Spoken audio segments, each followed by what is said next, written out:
Welcome into KSL Sports Rewind's Game of the Week as we have come out to Mountain Ridge High School for this game between the already Region 2 champs and the hopeful co-Region 2 champs, the Mountain Ridge Sentinels, preparing to host the Westlake Thunder.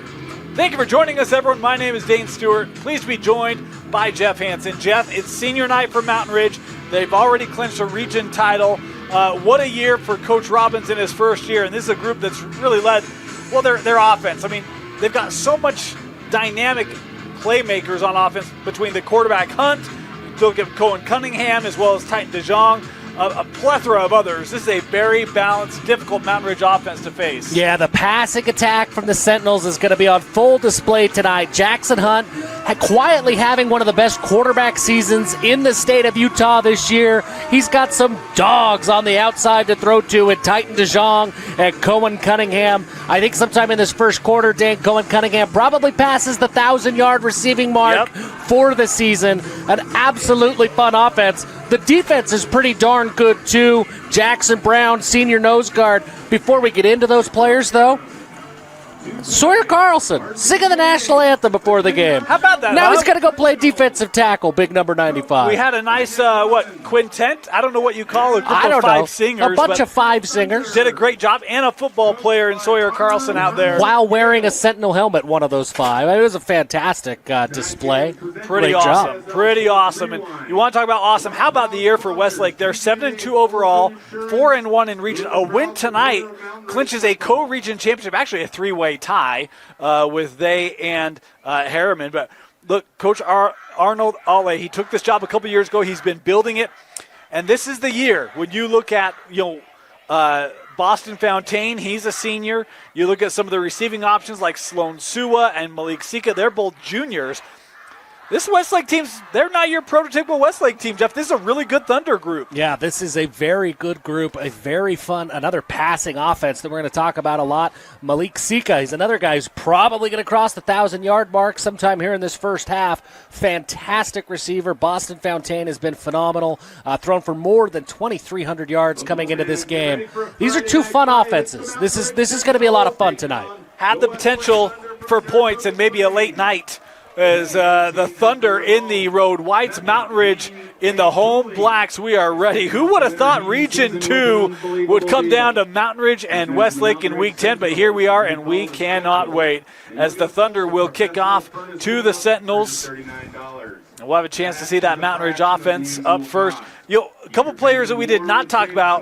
Obviously, the Westlake offense has been fantastic, but how about the senior linebacker for Westlake, Drayson Afuvai? 129 tackles on the year for him, 3 sacks. And then you've got a youngster in Fale Papalongi, just the freshman. But Samasoni Fale Papalongi, he's had some big games, and he's got an opportunity to make some impact tonight. You mentioned these two teams like to throw it. That defensive front for both sides is going to be very critical in tonight's contest. Yeah, there's going to be a lot of those two names. And Afuvai comes into this game with 129 tackles. That's 16 per game. He's everywhere for Westlake. Woo. I warned you before the game we had a cannon. You told me. Still got me. Usually they wait for touchdowns, but hey, we're ready to kick it off. We get the opening cannon, and we are underway here from Mountain Ridge High School as the Sentinels will take this at their own goal line. And looking for a return up that right side. Nice return up near the 30-yard line. That'll do, and now we will see Jackson Hunt. And, we talked about, first year for Coach Robbins. Jackson Hunt, 6'3", 190. He's a junior, but he's completing 65% of his passes. Almost 3,000 yards. He could surpass that on this drive. 26 touchdowns, and by the way, he can run the ball pretty good as well. Yeah, Jackson Hunt, he's the heart and soul of this Mountain Ridge offense that is really, really good. You look at the playmakers on the outside. If they can't have somebody get them the ball, then it's not a lot of good to have those dynamic playmakers. Jackson Hunt makes everything go. Excited to see him up close and personal. They'll start at their 27, Hunt in the gun, and he will roll to his left, going to look near side. That pass caught, making a man miss. Lincoln Twilley taking this up. He's got a first down and more. That's a great way to start it for the Sentinels. And that's a lot of what we're going to see from Jackson Hunt. They like to move him around. They like to keep him in the pocket, but it's a lot of timing-based routes. And when he's on time, he's proven that he can be really, really accurate with the football. and then his receivers do the rest. I mean, a great job by Twilly after the catch there to pick up an extra 10 yards. And we talk about some of these receivers. We've seen top 5 plays from them all year long where they're good at making the catch. They're also good at making you miss after the catch. They get a lot of yards after contact as they'll swing out to Twilly here again on the screen. He'll pick up about 6, maybe 7. We have seen some absolute highlight plays. Graydon Dumas had maybe the catch of the year across the state of Utah a few weeks ago. This offense, these weapons on the outside, they are fantastic. There's a lot of college talent. This is a really fun offense to watch. And of course, that always opens that up for a guy like Ashton Gates. The starting tailback is this time Hunt rolling to his right, going to look up the sideline, throws that away. Nowhere to go. Good coverage there for Westlake. Yeah, and Hunt wisely just throws that away. And it's your guy right there, Sammy Shoni Falepepalangi with the pressure. He is just a fresh. He doesn't look like a freshman out there. That's 99 right there, middle of your screen. That kid's a freshman. Yeah, it's hard to believe that he was at junior high this week, and now he's here doing this stuff at the varsity level of high school football. He's huge. I don't look like that as a 40-year-old, Jeff. I do, but it's different. Third down here for the Sentinels. As they're approaching midfield, they'll look over to the sideline here.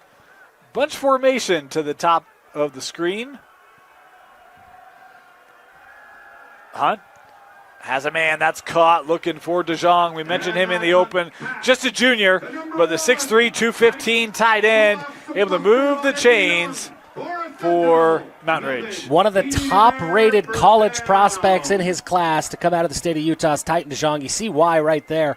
He goes up. Every catch he makes looks like the most athletic catch. I mean, he can be a big tight end, do some of that big X wide receiver stuff. He's also fast enough to get out on the outside and beat teams over the top. Titan DeJong does a little bit of everything, and he does it all right for Mountain Ridge. I was going to say they list him at 6'3", 215, and thus he's listed as a tight end. He's much more athletic than your typical tight end. As Hunt out of the backfield looking for Gates, and that one incomplete. Boy, he had him. Yeah, just that's one that Gates is going to want back. I mean, that wasn't a bad ball from Hunt. But just to put a period on the end of the Titan DeJong sentence, he reminds me a lot of BYU's Chase Roberts. What you saw from Chase Roberts when he was at AF, he was that big wide receiver. He's used a little bit differently in this Mountain Ridge offense than AF used Chase Roberts back in the day. But the way that they play, the athleticism that they bring, I think there's a lot of similarities between the two. Do want to remind you the clock you see on your screen is unofficial. At times we'll start it early, stop it late, as we do our best to keep it synced with the official clock here in the stadium. As there's the first carry of the game for Gates. This young man who doesn't get talked about a lot, Jeff, but has had a nice year, 3 rushing touchdowns, very healthy yards per carry as well for this Mountain Ridge offense. Yeah, and a lot of his success on the ground comes with play designs like that. Really nifty play design by Coach Robbins to fake one way and then have the delayed pitch going the other way. He had a wall of blockers to run behind. And that's kind of a new style delay kind of play there, right? I liked it. It's thrown out. This one caught. This is Titan again. He's got the first down. We'll move the sticks. How about 2 third downs? And they both go to DeYoung, and he's able to convert them on both. Yeah, if you were going to have a first name like Titan, then you've got to be able to deliver in those kinds of moments. And Titan DeYoung right there, man. Big catch. His route running is what makes him so special. He's open. I mean, he's open all the time. It's you don't expect it because he's so big, but, man, he's open every time. We have a Westlake player who's down after the play. We'll take a quick break, step aside. We'll be right back. You're watching KSL Sports Rewind's coverage of Mountain Ridge football on KSLSports.com. Welcome back. Want to thank our sponsors who make this possible, including TJ Olson Insurance, sponsoring our first downs tonight. We got one right now. We'll remind you, TJ Olson Insurance is a proud supporter of Mountain Ridge football for coverage you can trust and a team that cares about the community called TJ Olson Insurance. Is on this TJ Olson first down. They'll give it to Gates. He'll gain maybe a yard. Not much there against this Westlake front. Yeah, just a bunch of Westlake Thunder. Really, the entire defensive line was able to collapse in and make that tackle. I think there were 3 different defensive linemen in on that play. It is a front for Westlake that is big. We talked about Falepepalangi. There's a couple other big men up front. This is a different-looking Westlake team than we've been accustomed to. We'll get into that over the course of the game as Hunt looking over the middle, has a man, that is caught, bounces off of a tackler, and it's Grayson Dumas into the end zone. Touchdown, Graydon Dumas, a 31-yard touchdown reception. We talked about him potentially having the catch of the year. But, man, Graydon Dumas right there, he shows off the run after the catch abilities. That cannon's going to get me every time, Dan. He bounces off tacklers. Number 8 barrels his way into the end zone. And there it was, folks, that Mountain Ridge passing attack. You saw a little bit of everybody. Jackson Hunt could go to different receivers. There's lots of guys ready to make a play. And this is a home run waiting to happen. Point after's up and good. 7-0. Mountain Ridge taking the lead on this opening drive. The 31-yard touchdown pass from Jackson Hunt to Graydon Dumas, senior, strolling in for the first one of the night. And want to give a big shout out to TJ Olson Insurance, an incredible supporter of Mountain Ridge football. TJ Olson and his team aren't just about protecting what matters most. They're about investing in our community and backing the players who give it their all every Friday night. Thank you, TJ Olson Insurance, for standing with Mountain Ridge football and helping make this season unforgettable. Well, good-looking opening drive. That was a solid opening drive. That was fast-paced. Jackson Hunt, I mean, I'm impressed. Looking at his stats, and we've seen enough of Jackson Hunt throughout the season, I knew what to expect, but this is the first time, Dan, that we've been able to get out to Mountain Ridge live. Seeing him in person, his control of this offense, the way that he directs things pre-snap, he is comfortable in this scheme. It's hard to believe that he's just a junior. Well, I was going to say, he's got another year. There's a lot of great quarterbacks in the state. A lot of them are seniors, Jeff. Yeah. I mean, he could very well be a top quarterback in the state coming into next year, no? Yeah, I think that he will be, certainly on the short list.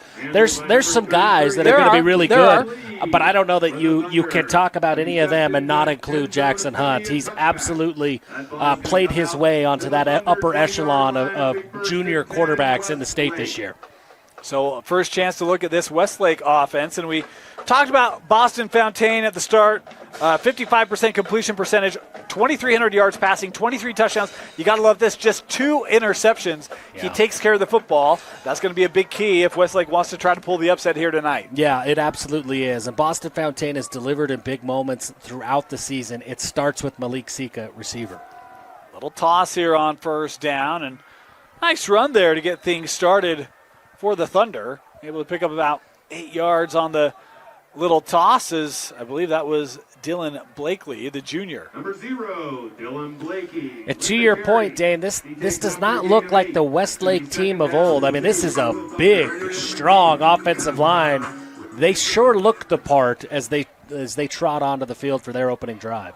It was a couple of years ago when Westlake was able to pull Coach Ale from Payson, and it felt like it would be a matter of time. There's a lot of kids down there, had to keep kids home, but if you could figure out how to do that, this is a program that certainly has a ton of upward potential, and it's good to see him get some traction here. Is about a gain of 1. They will sub a 3rd and short here. Yeah. It's been interesting. We talked so much about Malik Sika, the passing attack, Boston Fountain, and it's been Dylan Blakely for 2 straight plays here. Now it's a 3rd and 1. Feels like an obvious running situation again. It seems as if Westlake is going to say, hey, we've got this big offensive line. We want to make an early statement in this game. On 3rd and short, they'll try to run. I don't think they got it. Oh, yes, they did. My bad. My eyes. I saw everyone kind of go behind the line and thought they stacked them up, but they did not. First down, Westlake on the run. And that's going to be a Westlake first down. Really well blocked. Kind of a slow developing little fullback dive in there. And it looked as if the Mountain Ridge defensive line, I mean, they were quick off the ball, and it allowed that fullback that extra delay to see where that seam was. He picks up just enough. So first down here for the Thunder. Pressure off the edge. Fountain looking, had a man. Just a touch behind Sloan Seward. Maybe fortunate because there's a Mountain Ridge defender right there, but incomplete. Yeah, if that ball isn't a touch behind Sloan Seward, it might have been picked off. So fortunate for Westlake. And now it's 2nd and 10. This is where you expect to see that Westlake passing attack. It's been so dynamic all season long. As As they'll go back to the ground, nowhere to go. How about the front of Mountain Ridge as it was Siasose Mamao, the freshman, coming through with the TFL. This Mountain Ridge defensive line, they are really good. I mean, they don't get talked about a ton, but Jackson Brown and Mamao up front, number 99 and number 90, that's as good of a duo on the inside of a defensive line as there is. Against the Lehigh earlier in the year, those two really controlled the entire line of scrimmage. And Mamao, again, just a freshman, so each of these two teams with a freshman big man up front. As empty backfield here on 3rd and 14. Mountain Ridge brings just 3. Fontaine will step up. Looking across the middle, had his man. That's caught and a first down as there is Sloan Sua able to haul it in and take the hit. Out to number 10, Sloan Sua. Great awareness by Boston Fontaine. He senses the pressure. Zach Ofisa was coming off the edge. Boston Fontaine does a great job of stepping up into the pocket, avoiding the rush, keeping his eyes downfield, and delivers a ball that had to be perfectly on target. Yeah. There was a gang of Mountain Ridge defenders in there. He's able to sneak that ball into Sua. First down, Fontaine calling out to his receivers.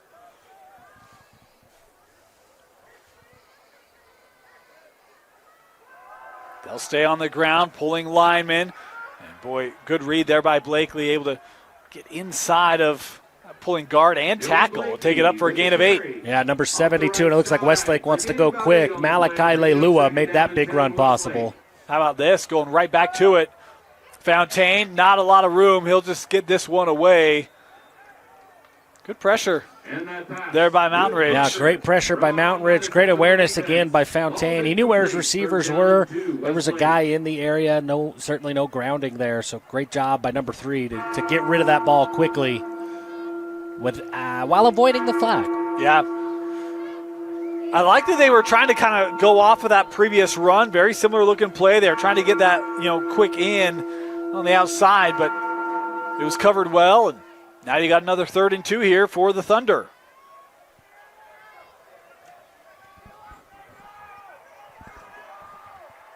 Two in the backfield here. They'll motion Blakely out. Pump fake, Fontaine. Still eyes looking ahead. That incomplete. Boy, had Blakely as well as Sua both in kind of that same spot, but couldn't connect 4th down. What do you do here, Jeff? Well, I think you look at the way that Mountain Ridge, that offense, looked in their opening drive. They're going to be tough to stop tonight. I think when you're here, you're on the Mountain Ridge side of the field, and it's a 4th and short. You've got to go for it here. Talk about this Westlake team. They're 7-2. It's the most wins they've had since 2010. Man. That was just their 2nd year as a program. They went 8-2 that year. They could tie that with a win here tonight. Look, you got an opportunity to do something your program hasn't done in 15 years. Yeah, I have no problem with this call. They're going to go for it. 4th and 2. Go back to that fullback dive, and it picks up the first. A gain of 4. A couple times that's worked on short yardage. Yeah, and both times they've run on the back of Donovan Leusa, big number 78 on the inside of that offensive line. He's got a big assignment going up against Jackson Brown and this big Mountain Ridge big Mountain Ridge defensive line. They're big and strong and they're aggressive, but on these short yardage situations, man, he's 2 for 2 off of the back of Leusa both times. I was going to say that's where you got to give credit to the big man, right? Because again, it is a much improved offensive and defensive line for this Thunder group. As on 1st down, they'll stay on the ground. Blakely looking for a lane, not much room, and Sefatoki able to come up for the stop, no gain. That's one part of this Mountain Ridge defense that's going to be fun to watch. Their safeties and their linebackers, they fill gaps really, really quickly. They are aggressive, they diagnose plays fast, and they make reads. Cole Uluave, number 6, is a name to watch throughout the night. He'll play a little bit like Falatau Satuala did for Bountiful, where sometimes you'll see him at safety, sometimes you're going to see him up on the line of scrimmage. He does a little bit of everything for Mountain Ridge, just a junior. We're going to hear his name a lot tonight. They got a lot of guys who contribute. Whitaker, Butterfield, Brown. Those will be constant playmakers on the defensive end as Fontaine looking, buying some time, has a man caught, 1st down and more. Was that That's 18. It's Britton Johnson with the reception. His first of the night, and just like that, Westfield knocking on the doorstep of the red zone. You have to be impressed with the poise of Fontaine. There's pressure all around him, and he just has a unique ability to step up, sense where it's coming from, find the open gaps behind the line of scrimmage, and then find his receivers downfield. He really doesn't look to run a ton. He's athletic enough he can, but that's a great example. A lot of quarterbacks are going to take that and run. He keeps the eyes downfield, finds a guy. Yeah. Able to get a good gain. His 1st and 10 here. Again, 5 wide for the Thunder. Fontaine looking, that pass overthrown, incomplete. Was trying to get that right back to Johnson. A couple of times that we've seen Fontaine maybe a little bit amped up in this last game of the regular season, have a couple of overthrows. His poise, his pocket awareness has been special. I would assume that as this game gets going, he'll calm down a little bit, and some of those throws like that, he'll start connecting on those throws. It's kind of crazy when you look at the RPI from last week. These are 2 top 10 teams in the RPI after week 9. Wild. Which is crazy. Of course, RPIs will be released tomorrow. You can come join us on KSLSports.com for that release. As Fontaine looking, has a man in the flat. That's caught by Pierce. He'll turn upfield. Gain about 6 on that play. Nice quick throw there for Fontaine to get some positive yardage. Yeah, nice quick decision, and he finds Pierce. Pierce has been a big weapon for Fontaine. 350 receiving yards coming in. He has a couple of those catches each game. Look for him here in the red zone, especially when you have to key in on those big receivers in Sua and Sika. Another 3rd down here. Not been afraid to run it. Speaking of Westlake, as Mountain Ridge showing blitz up the middle. Fontaine here going to be patient. Play clock down to 4. Got to hurry. Just gets it off. Fontaine looking to the end zone. Has a man. Incomplete. Not a bad idea there. Had single coverage for Malik Sika, but couldn't dial it up. It was Caden Runyon there in coverage. Yeah, great coverage by Runyon. He was right in the pocket of Malik Sika. And Sika had a chance to come down with it. Would have been a heck of a catch. And so when that happens and you see that result, you got to tip your cap to that defensive back. He was right there and made that play really difficult. Another 4th down here. You still going for it? I might be tempted to take points here. Looks like Westlake is going to go for it. One thing we do know is they've got some kickers. Moose would be proud. A lot of them weigh over 200 pounds. Big men kicking the football. Fontaine looking, had a man caught. Is he in? Touchdown, Westlake. What a throw by Fontaine, able to find Sloan Sua as both teams now have scored on their opening drives. What a gutsy throw by Fontaine to throw that into traffic and trust his guy, and Sloan Sua comes up with a huge touchdown catch. His 5th touchdown catch of the year. He went up over 500 yards receiving for the year on this drive. Really impressive response by this Westlake offense. Really impressive drive. Man, we're going to have 2 great quarterbacks playing tonight, Dave. Including a couple 4th down conversions for Westlake, because the point after is up, and this one is good. 7 apiece. Westlake able to respond on their opening drive. Took up a lot of time on that drive, nearly a 6-minute drive for the Thunder. And you're right, I didn't expect to see the ground game have as much success as it did on that drive.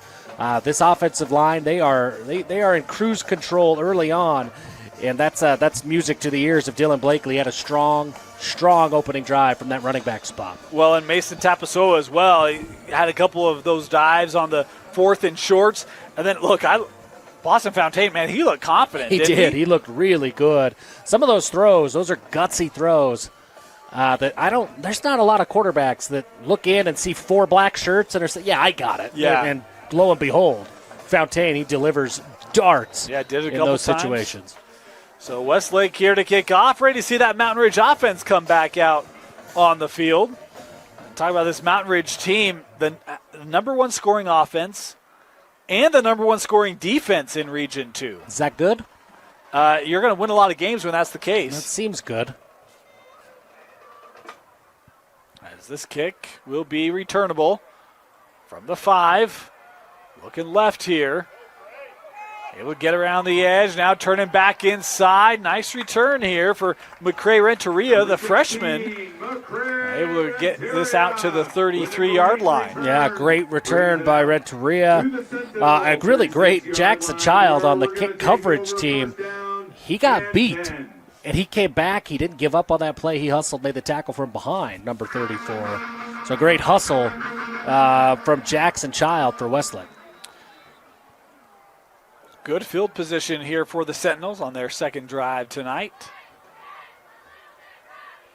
As they'll stay on the ground here. Cunningham.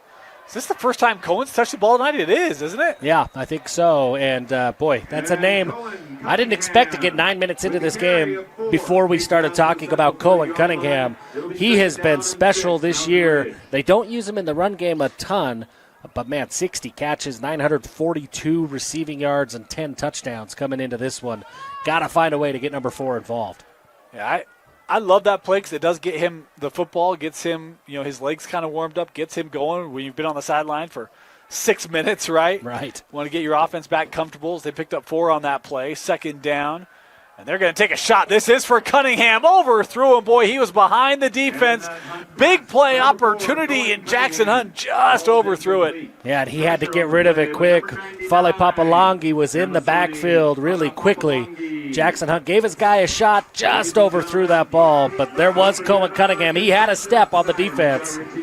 The other thing that, I don't know, we talked about this a couple weeks ago. I don't know if you have followed Kurt Warner yet, but he talks a lot about some of the early timing of those plays. And when Hunt's making that throw, he's counting on, Cunningham able to get off and not having time to disrupt. I wasn't watching line of scrimmage, but that was one where, boy, just missed it. Just close. But that play will be there. As this will be a designed run here. Hunt with room up the middle. He's got the first down and more. Jackson Hunt across midfield, still on his feet, down to the 31-yard line. Jackson Hunt, look, you're not going to see it in the stats where you're like, wow, this guy can run, but this guy can run. Yeah, this guy can run. Jackson Hunt shows it off right there. And he does the thing that I wish we saw more of. Use that official as an extra blocker when you get into that second level. Jackson Hunt takes advantage of the stripes, and he's able to break a big run. He looked good doing it, man. He's athletic. He's quick with the ball. And I love the call there because now Westlake's got to worry about that a little bit, right? First down, they'll stay on the ground here with Zach Ofisa. He's through the line.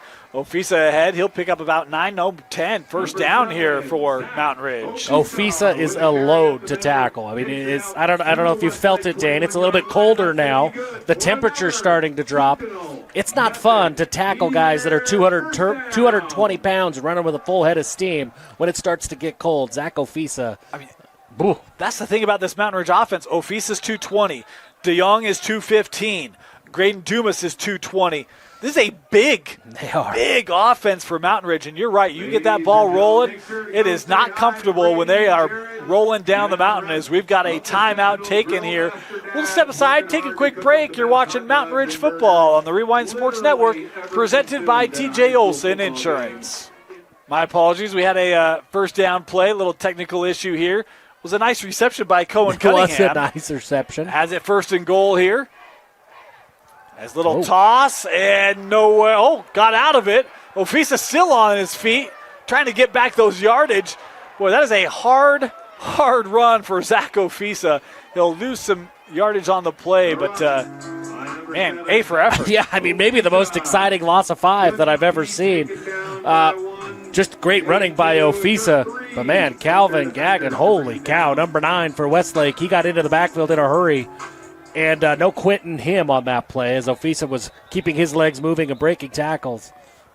He allowed the cavalry to come for Westlake and make the play. Official stoppage here. Going to have a substitution for the Thunder while we have a moment. Want to just let you know at halftime we'll recognize the great senior football players and team managers for Mountain Ridge. Our senior spotlights are presented by TJ Olson Insurance. Visit them online at tjolson.com. Second and goal, Hunt. Under pressure again. Trying to get rid of it and able to find a little bit of space there to dump it off. We'll stop it with 30 seconds left. That's some of the poise and some of the control of the offense that you see from Hunt. He had, I think 2 or 3 guys coming after him on the pressure. And he's able to stay controlled and he's able to throw it away. That's a win, right? That's a win for the quarterback to live to see another down. Officials here still conversing. I think there's discussion whether this was intentional grounding or not is my guess. There's no way. That ball was 3 or 4 yards past the line of scrimmage. He was on the far hash. Yeah, they did wave it off. The flag was on the field. I just didn't see it. Right. I do deem that incomplete. I think it was the right call. Absolutely, yeah. It's outside of the tackle box and beyond the line of scrimmage. And they threw the flag, but it's just about getting it right in the end. Look at you coming around. Westlake showing pressure up the middle. Hunt able to audible here. Hot route. Hot route.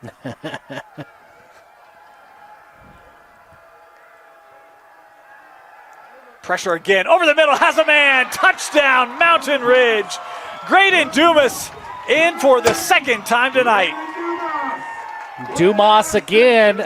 And you saw Jackson Hunt making the checks and the reads at the line of scrimmage. That's that sign of a really mature quarterback.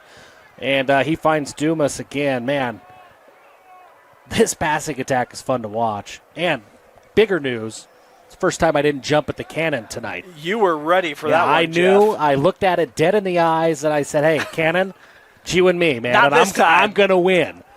And I think I did. I'm 1-2. Just like Graydon Dumas won on the route. There we go. Jeff won on the cannon. We all have our battles. We've all got to win our stuff. 14-7, Mountain Ridge leading Westlake. And you talked about it, but I love the read there by Hunt. Again, they show pressure up the middle. My guy's going to beat your guy. Westlake's starting to get some pressure in the backfield there, but Hunt's done a nice job diagnosing it, buying time, extending it, and that time able to throw over the middle, open grass, and take it in. The control that Jackson Hunt has of Coach Robbins' offense. You know, there's a team up north when Trayden Bessinger with Coach Peary and Davis that they talk. You talk to Coach Peary. He talks about how, hey, my quarterback sees stuff before I do. He talks about how he has complete trust in Trayden Bessinger to make a play. Jackson Hunt's a year behind Bessinger, right? This is his, second year in this Coach Robbins offense. But there's a lot of similarities there. First year in this Coach Robbins offense. There's a lot of similarities in the way that his coach is trusting him to make those checks and adjustments at the line of scrimmage. Anxious to see how he continues to progress throughout his career. I think you're right, Dan. Absolutely has a case to make for one of the top guys in the state of Utah next season. Let's kick off into the end zone for the touchback. Westlake will start at their own 20. 23 seconds left here. First quarter. Anything you look for Mountain Ridge to maybe do differently than we saw on that opening drive defensively? I think it's early to make too many adjustments, especially when your offense is playing as well as it is. They had them in 3 4th downs. They did, right? So I think you trust your game plan and you say, okay, we're going to make those plays that we didn't make. I don't think there's a schematic issue. I don't think that there's some huge flaw in the scheme or the game plan that's being exposed. I think it's a matter of, okay, let's make the plays we didn't make on that first drive. Starting at their 20. Pressure coming. Has a man open, caught, and contact there by Washington will bring the receiver down, but that was Sika with the reception. Yeah, first catch for Sika on the night, and we're going to hear more of his name as this game goes along. First down into the flat.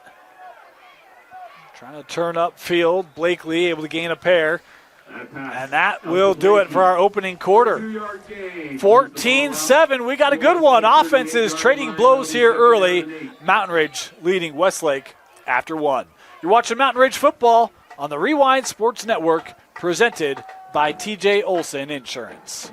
With a TabSpend checking account, you earn big rewards. It's hard to not make a scene. How's your card? Oh, my card's right here. That's a big card. You should see how much it's earned me. Sorry, Grandma. TabSpend isn't just another checking account. It's packed with benefits. How do I get one? Just scan this QR code or go to tabbank.com. It's all online and super easy to get started. Start of our second quarter. Westlake with the second down. That pass incomplete. Looking for the screen and couldn't haul it in. Now 3rd and long, Jeff. Probably not the worst drop there. I don't think that screen was going anywhere. No. Really well defended by Mountain Ridge. They had that diagnosed really quickly. 3rd and long, I'll tell you what, Dane, I'm looking at number 13. Certainly Sloan Sua, he could be a big factor here as well. There's a couple of guys, but Malik Sika, he's been the go-to guy in this offense, and this is a situation that you want your go-to guy to step up. Yeah, empty backfield here for the Thunder. No shock there. Sin Fontaine do a nice job of extending plays. Mountain Ridge will bring pressure up the middle. Boston running out of time, trying to buy some time, looking down the field, and it is nearly intercepted. Probably could have been as it falls incomplete. Cole Uluave there with a host of other Sentinels will bring up 4th and 8. And then Bridger Butterfield came in on the pressure. That's kind of what he does as he speeds up quarterback. He's got 3 or 4 quarterback hurries coming into the season from his linebacker spot and a host of tackles as well. Good job by Fontaine to avoid the pressure, but really great blitz. We talked about some of the big men for Westlake can kick it. Here we go. Donovan Leausa, the senior lineman, plays O-line, D-line. He threw off the glove so he can kick this one away. And that's a good punt. Directional with distance. Going to just hold up there, but able to get it down to the 22-yard line. Westlake will take that. I love it. You want to get me excited about punting? Here we go. Let's let the offensive line punt more often. I don't know why. In all the years I've had to listen to Moose talk about kickers and punters, I don't know why he's never suggested this. I'm all in. I'm all in if we let offensive linemen punt every time, especially if they are as good as Leose is. We saw him in warm-ups. Yeah, he pulled out the pitching wedge, man. He was dropping those things at the 1 or 2 yard line. I think I even said to you, like, hey, I don't want the Westlake offense to do poorly, but I do want to see a lot of that punter on the field. Well, it was a good punt. Mountain Ridge, I think this will be their worst starting field position of the game. Back of their 22 as they will stay on the ground here. Renteria, nice run. A little stiff arm there. Takes it out of bounds, but a first down on the 16-yard carry. Just a pretty misdirection. The play design to bring in that delayed counter run. He had blockers out in front. Number 74, Tyler McClellan, he came from that opposite tackle side. He was leading the way for Renteria. Hunt looking over the middle for Cunningham. Just a half step behind him as that one hits the turf. Yeah, just not quite there on the timing. Those are the kinds of things, especially with those two, Cunningham and Hunt, you don't expect to see that very often. They have been on sync all season long. So 2nd down. A lot of 5 wide here for Mountain Ridge.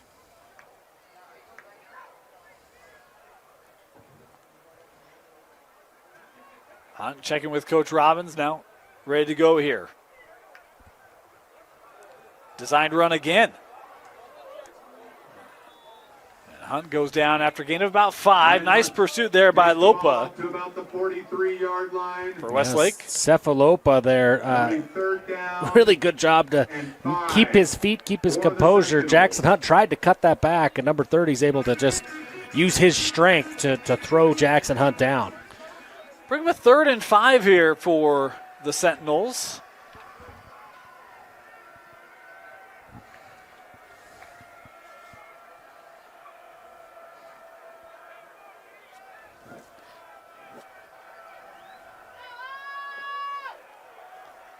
Westlake students trying to make some noise. Hunt stepping up, has a man. That is caught. First down and more. Gates across midfield, upended at the 42-yard line. And the dump off. The number 30. Westlake playing a lot of man coverage here early on, and that's the danger of man coverage is when Mountain Ridge spreads you out with 5 wide receivers, it's really tough. You're going to have a linebacker on that running back, and if he gets delayed and he gets across the field, that's a really tough cover for any linebacker. First down. A little play action. Thought he was going to try to take a shot instead. This one thrown right near the sticks. Sideline saying it was incomplete. Official saying it was complete. As that was Graydon Dumas again with another reception will move the sticks. My gosh, how can you not be impressed with what you're seeing from number 8 here so far tonight? He's got a couple of touchdown catches, and right there he knows he's going to get hit hard, and he's able to hold on to that football, make a physical catch for the first down. That's why they list him as a tight end, huh? First down. A motion from Cunningham. Gates will take the handoff. Surge ahead for a gain of 3, maybe 4. I love the balance from this Mountain Ridge offense so far. They're mixing in the running game, then they rely on that passing game. If Westlake is going to sit in man coverage and they're able to have this kind of success on the ground, eventually those safeties are going to sneak up and open up the passing game for a big home run play.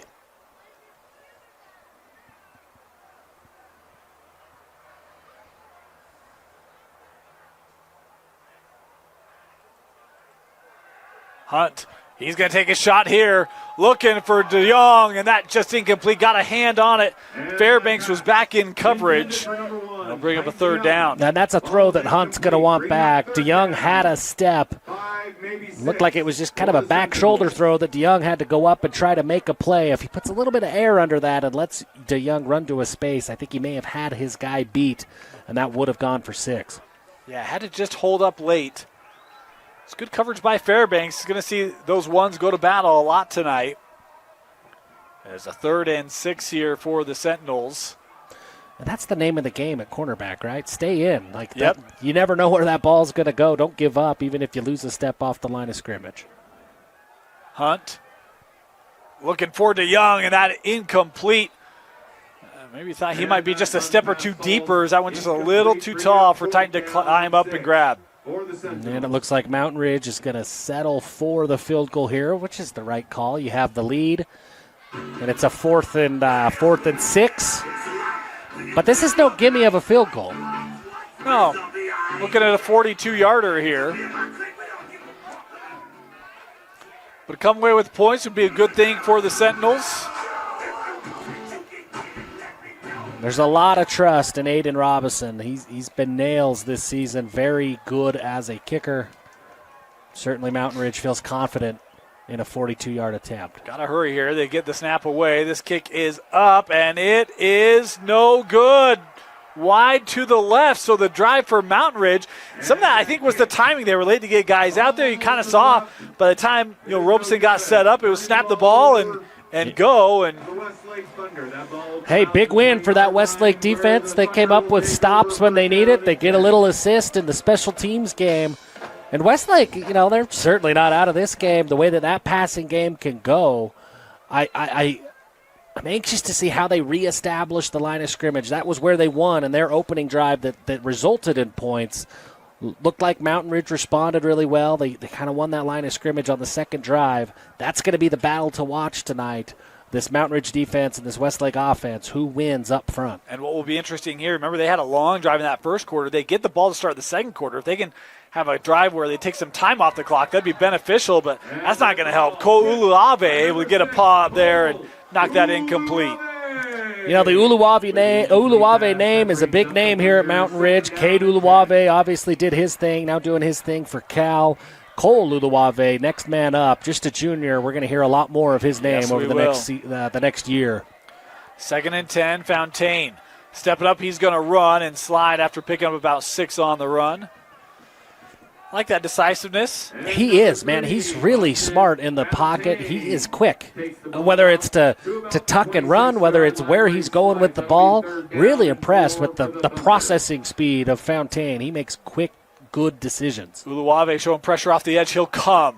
Fontaine looking right side. Has a man. That is caught. No, incomplete. Boy, had a man. They were trying to get it to Omer Reyes. Hit him in the hands and kind of had to make a second attempt at it. Couldn't haul it in, and now it's a 3 and out here for the Thunder. Yeah, tough. I mean, that was a tough catch to make. One that he's going to feel like he should have made. But that was a tough catch. And another quick decision by Fontaine. He had Uluave coming off the edge.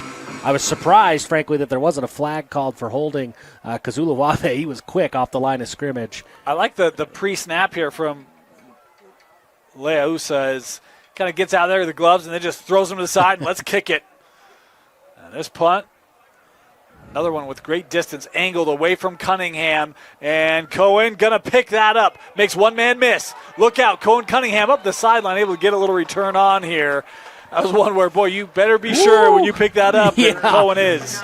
You won't get talked about in the film room when you're able to make that play. But believe you me, every coach on this Mountain Ridge sideline, they had a big lump in their throat while they watched Cohen Cunningham go to make that play. I had no problem with that from Cohen because, look, you're not being caught by it. He's able to kind of measure it, right? You're in week 10. It's like, okay, yep, I can pick it up here. And you make a man miss, and all of a sudden you got, 12, 15 yards on a return. And he's probably earned a lot of trust from people as well. I think he's got a lot of trust. He's been phenomenal all season long. So this drive starting at the 35. Play action. There's Cunningham. Reception, first down across midfield and more. Cohen to the 43 on the first down catch. And there it is, just that quick timing. And when Cohen Cunningham is on the same page as Jackson Hunt, that's a really tough duo to defend. The crisp route running abilities of Cunningham makes him so tough to contain. I love the way Mountain Ridge uses him. He's now on the other side of the field. He lines up everywhere for this offense. Bunch to the bottom of the screen on first down. Into the flat, caught by Cunningham, and picks up about 3 on that reception. I'm far from the official stats keeper here at Mountain Ridge, but by my unofficial count, I think that's the play that pushes him over 1,000 yards. Really? I think so. My math might be a little bit off, but I think so. He needed 58 yards coming in. And I'm watching. I've been watching because I wanted to call it out. 1,000 yards is a huge deal. I think that's the one. If nothing else, you've at least given the audio, so now we can throw it on any of them. There we go. Well done, Jeff. Cunningham will run on this play. Second down, he's got a first down. Cohen inside the 30, making men miss to the 25-yard line. Good luck, but a penalty flag back here near the line of scrimmage. I don't think this is going to count, Jeff. No, I think this one's coming back. I do appreciate – look, I credited the officials for getting it right. I have to laugh when the opportunity comes. The flag was thrown a yard short. They wanted to make sure to move it up that extra yard to avoid any confusion. Thought it was funny. Well, there is a reason for that. I know the reason. I find it funny. No one's going to criticize anybody for I don't know. We like to criticize people, Jeff. We always find ways to criticize people. I did. Right? I did right here. Yeah. So blocking the back penalty will back them up to the 46-yard line. Be second about 13 here. Cunningham in motion. Pressure coming. Hunt. Throwback screen and Gates. Oh, man. He had blockers out in front. He had a whole bunch of green turf and some red turf. Just a missed opportunity. What a pretty play design. The fake sweep action that results in a screen play. It was set up beautifully, and it was there, and you're right. Gates, he had his eyes on the touchdown space at the end of that one. I think we all did. 3rd and 13 now for the Sentinels.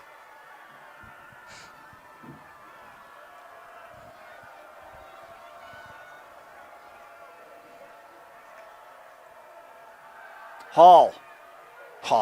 Hunt. My bad, Jackson. Looking sideline, incomplete. Was trying to get that near the first down, but will not work. And now 4th down here for the Sentinels. Look, another good stop by this Westlake defense. They're getting a little extra assistance from the block in the back, from the missed field goal. But, hey, if you're going to go out and you're going to go on the road and you're going to pull a big upset win on senior night, you need those little assists along the way. Westlake is doing what they need to do in the interim, making big plays when they can. The pass rush of Westlake is kind of making Hunt get that ball out quickly. Isn't really allowing a lot to develop down the field. I thought they may have had Conan kind of developing late, but pressure's didn't getting home have quick. time to allow it to happen.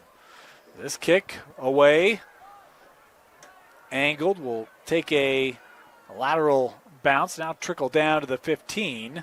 And the Thunder will come out again. Snapped to him by number 89, Colton Franson, the best long snapper good kick. in the state. Sets up another long field for Westlake. Sure does. While we have a moment, in case you aren't out in this, Utah weather can be extreme. It's been a little extreme in October. but Method Heating and Air has kept homes and businesses comfortable for over 20 years. Trusted in Utah for over 20 years. Heating, cooling, and comfort you can count on. That's Method Heating and Air. Want to thank them for their sponsorships of Rewind's coverage of Mountain Ridge football on KSLSports.com. This drive starting the 15 for Fountain, 5 wide. Boston buying some time, looking near side. Not much there. That is caught, but no yardage being given on the reception. You have to give a lot of credit to this Mountain Ridge secondary. They have done a really nice job here in the early going of locking down these receivers. The safeties are getting really aggressive in coverage, helping out where they need to. And these corners, they're in the pockets of each of these receivers, not giving Boston Fountain a whole lot of options to throw to. I'm kind of surprised. Westlake's almost like they've abandoned the ground game. I mean, they ran with Blakely really well in that opening drive. Feels like a lot of 5 wide since then. On 2nd and 10, Fountain, a lot of time. Now trying to buy a little more. Over the middle, incomplete, was trying to get Flinders. And that Fountain pass.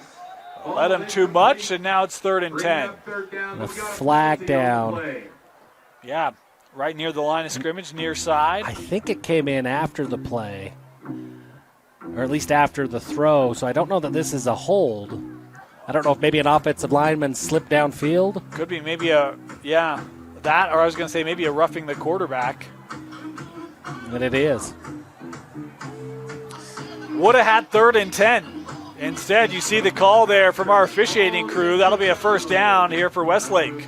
That's a huge break for the Westlake offense. 3rd and long from your own 15. That's not where anybody wants to be, but the roughing call gives them a fresh set of downs here with 5.5, a little more than 5.5 minutes to play in the first half. So new life here for Westlake.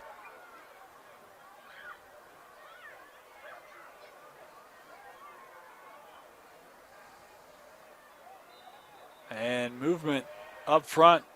This will back up the Thunder. I mean, that's just, it's tough for an offensive lineman.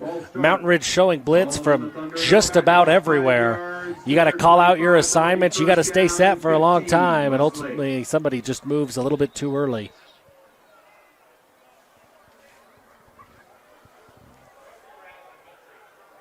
First and 15.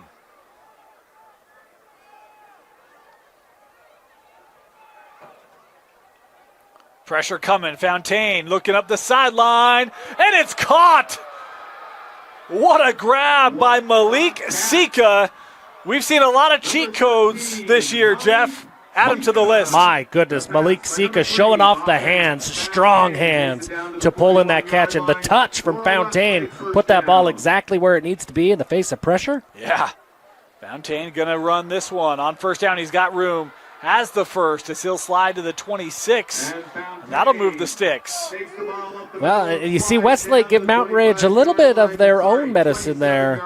If they're going to line up in man coverage, send all your wide receivers deep, that leaves a whole lot of green for the quarterback run game. If he can make that read, Boston Fountain made that read quickly. And I like the situational tempo Westlake's playing with, right? It's not going to be all gas. Right. But, hey, we get a big play, boom, let's go, right? Let's get on it quickly.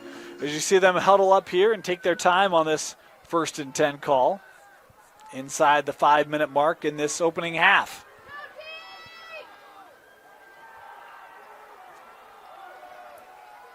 Fountain just underneath. That caught by Pierce, able to gain about 8 yards on the reception. Number 2, Kyle Pierce on the completion. Once again, just quick decision making from Fountain. He finds Pierce underneath, gains 8 yards. I mean, those are the kinds of plays you need on 1st down as the field starts to shrink and you get closer to that end zone. Give yourself opportunities to have easy 1st downs. That's the name of the game. 2nd and short.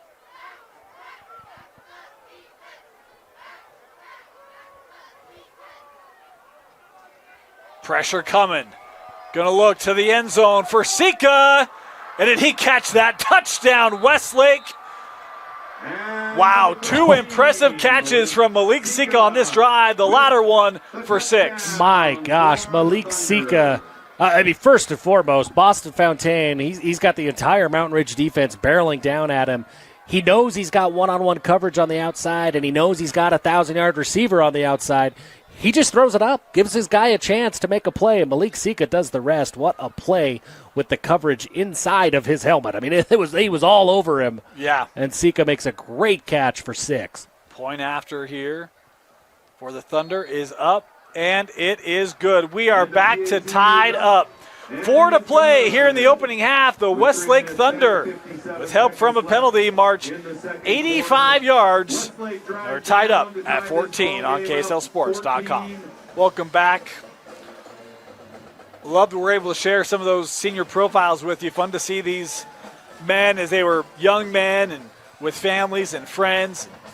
Kind of crazy the emotions that go into a senior night. Obviously recognize all the seniors before the game, and man, just so much works up to this moment, and kind of fun to be able to recognize and celebrate them. Congratulations on great careers and a great year this year for Mountain Ridge.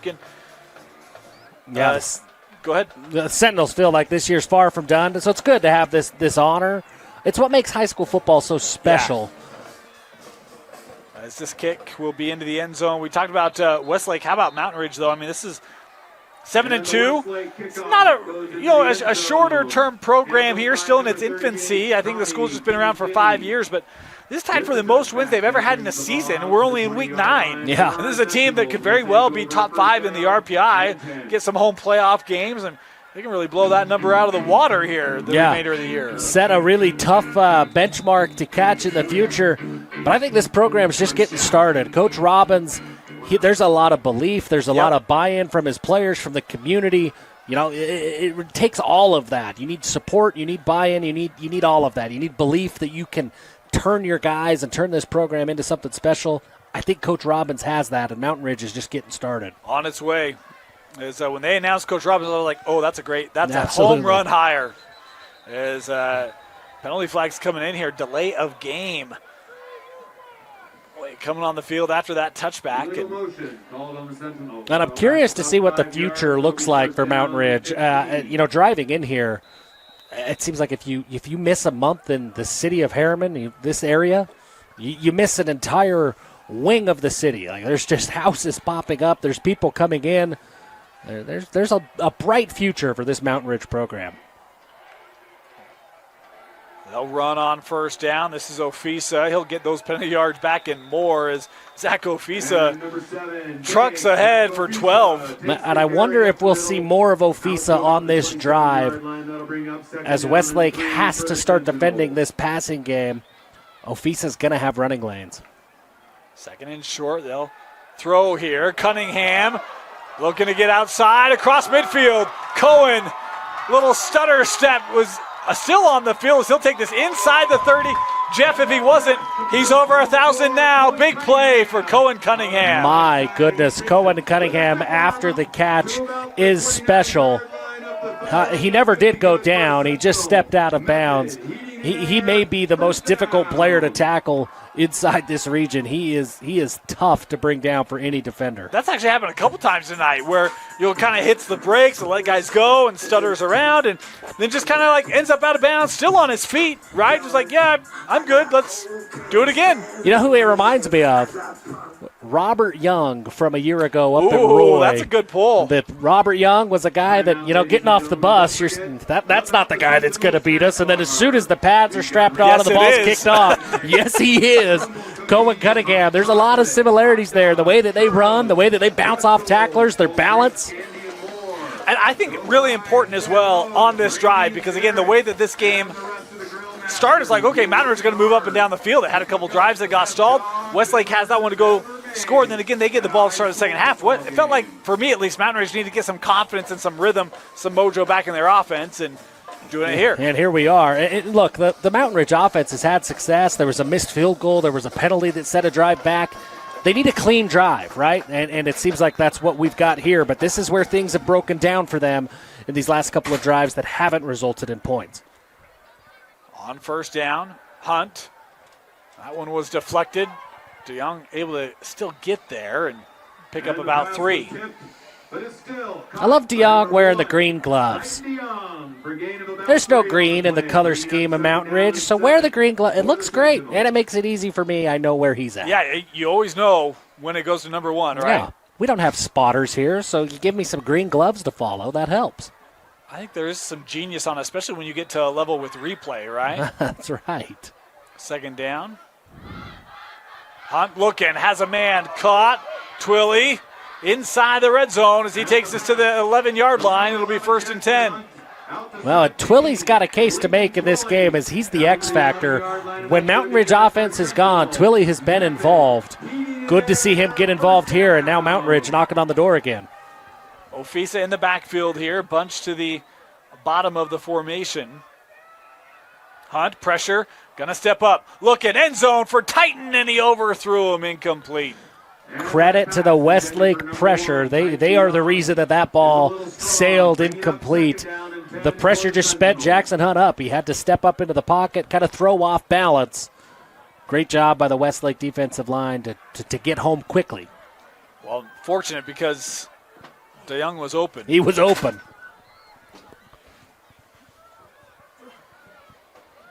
Second down, plenty of time on the play clock here.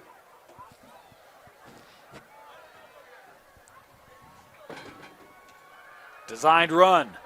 Hunt to the 5, still on his feet, brought down at about the 3. I love that play call. Hunt's a better runner than he gets credit for. And he's a big guy. I mean, at 6'3", he's a load to bring down. And now, for Coach Robbins, you've got everything available. Ofisa's had a couple of physical runs on this drive. DeYoung is certainly a target when you get down here into these situations, has been all season long. Dumas has 2 touchdown catches today. So, really, the whole playbook available now in 3rd and short. A motion Cunningham. They'll give to Ofisa. Ofisa trying to power ahead into the end zone. Touchdown, Mountain Ridge.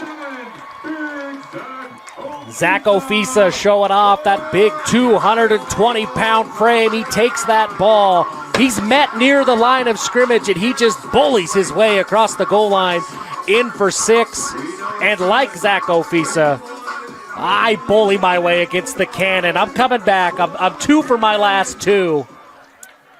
That's big. That's not big for anybody but me, but that is big for me. In fairness, I jumped on that one. Well, you gotta be alert. It's easy to forget that's going to be here. on the play-by-play, guys. The point after up and good, 21-14. The Sentinels get the points they wanted right before the half as they retake the lead here by 7. A minute 45 seconds on the clock here inside the stadium. And I think Westlake has 2 timeouts left, I believe. I believe that is correct. Look, with the way that they moved the ball their last drive, I think depending on what happens on this kickoff, you can be pretty aggressive if you're Westlake here to try to get on the board. And remind me, Dane, I think Westlake gets the ball in the second half. So even if you get a field goal out of this drive, you have an opportunity to take the lead coming out of the second half. Be a big final 100 seconds coming up here. As, to that point, you'd love to get points here for your Westlake, and if you're Mountain Ridge, you'd love to keep it at 7. Sentinels here to kick off, and this one high and short. Taken at the 19. Looking near side, pushed out of bounds. Westlake will start at the 26.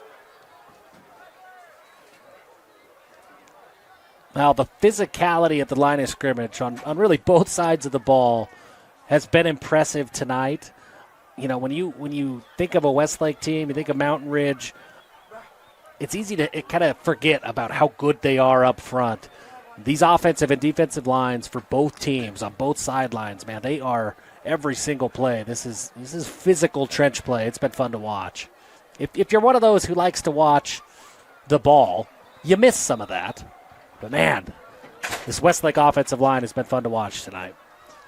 5 wide on first down. And miscommunication there. It was looking for Pierce. He was a little delayed getting his head around. Incomplete. Yeah, just 2 guys that weren't on the same page because you're right. Pierce just didn't have his head turned around. Boston Fountain clearly knew where he wanted to go with the football. Just couldn't connect. Second down. Fontaine has a man right at the sticks. Boy, sandwiched down. The catch made by Johnson. And is he short? I Yes, think he he's going to is. be just short. Man, Britton Johnson has had a couple of physical catches today. He was punished on that one. Because that clock was still running. Now they've stopped it. They're going to give him the first down.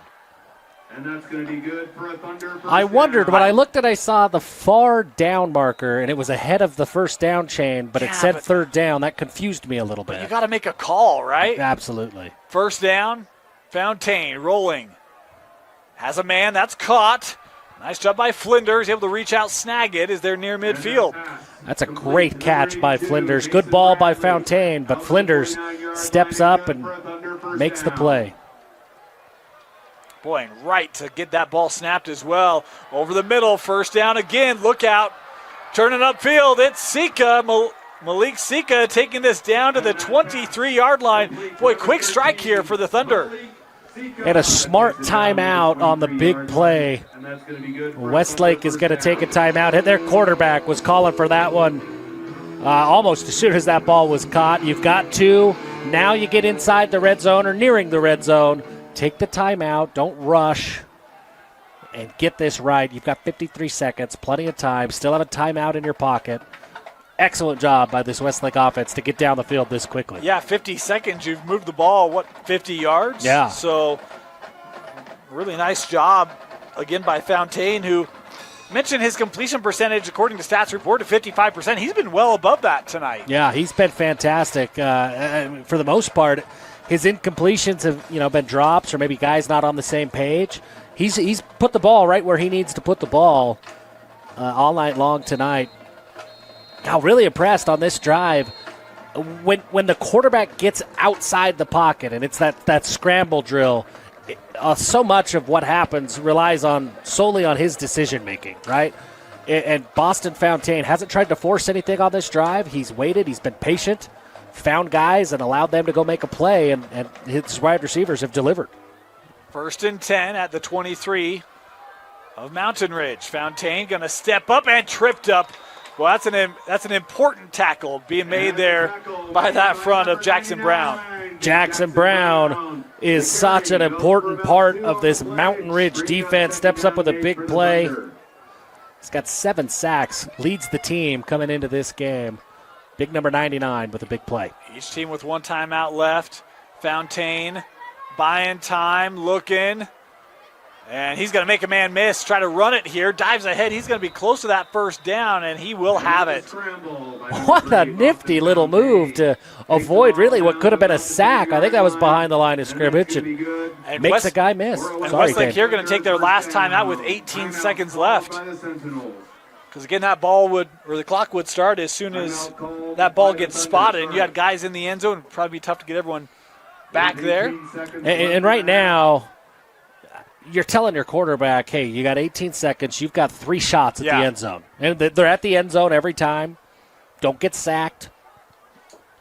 And at worst, you feel confident that you've got 3 points in your pocket right now.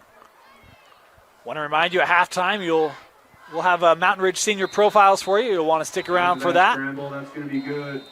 This Mountain Ridge defense trying to make a late stand here in this opening half, try to limit the Thunder here to just 3. We talk about this Westlake team, Jeff. They've scored over 30 points the last 3 weeks, and they've scored over 30 points 6 of their 9 games this year. This offense has been that good all year long with Fontaine, Sika, Sua, and company.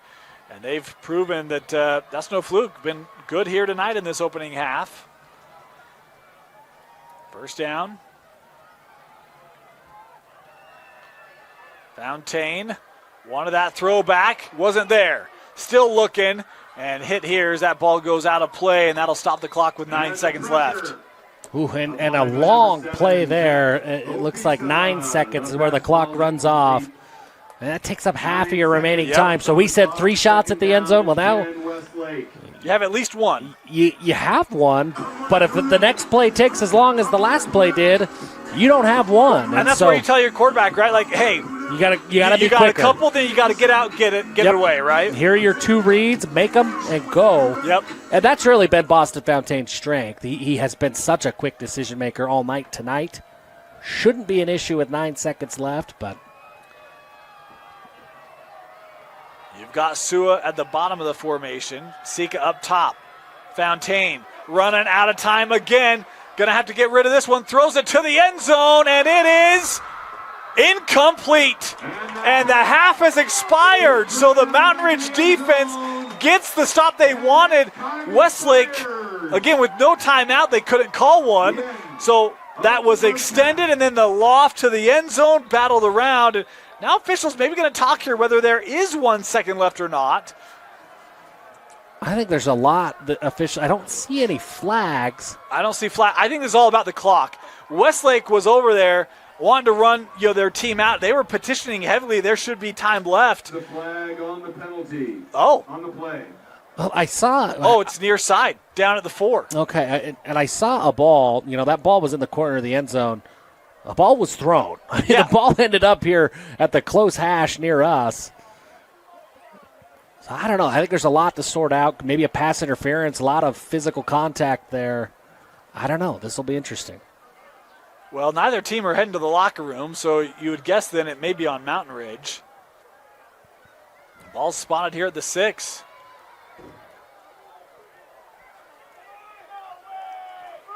Put 2 seconds on, and then they're going to call an unsportsmanlike on Mountain Ridge.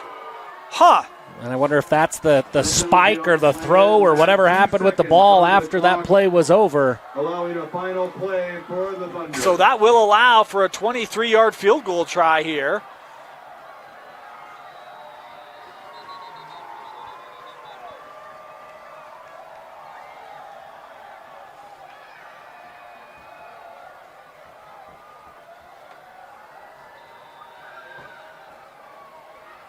Coach Robbins is going to come out and take a timeout. I mean, look, I'm not official. I don't know what's going on the field, right? For me, when I make that call, it's incomplete, and I look at the clock, there's 0. So for me, the 2 seconds is kind of surprising.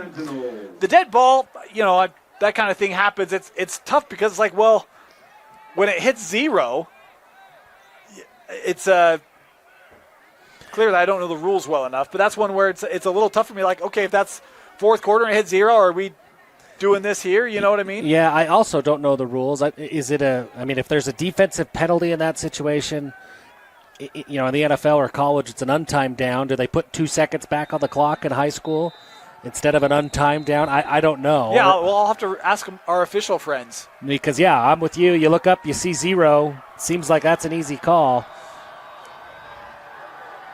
Oh, and look at this, Dane. They're going to bring the offense out here. They are. Figure they're 6 yards out. Hey, you said it earlier. If you're going to set a win total that you haven't reached in a long time, you're going to have to be aggressive. Well, this is aggressive. With that, I don't think Mountain Ridge was able to get their special teams off the field. Fontaine going to step up, has a lane, going to look to the end zone, turns inside, and he is in. Touchdown, Westlake. Wow, what a play by Boston Fontaine. He makes the read. He tucks the ball. He just barely gets in. And now there's some extracurricular conversations after the play. Sideline saying he did not get in. It's, where's the ball when the knees go down? There's an official right on the line, and he was very quick to put the arms up. They do call it a touchdown.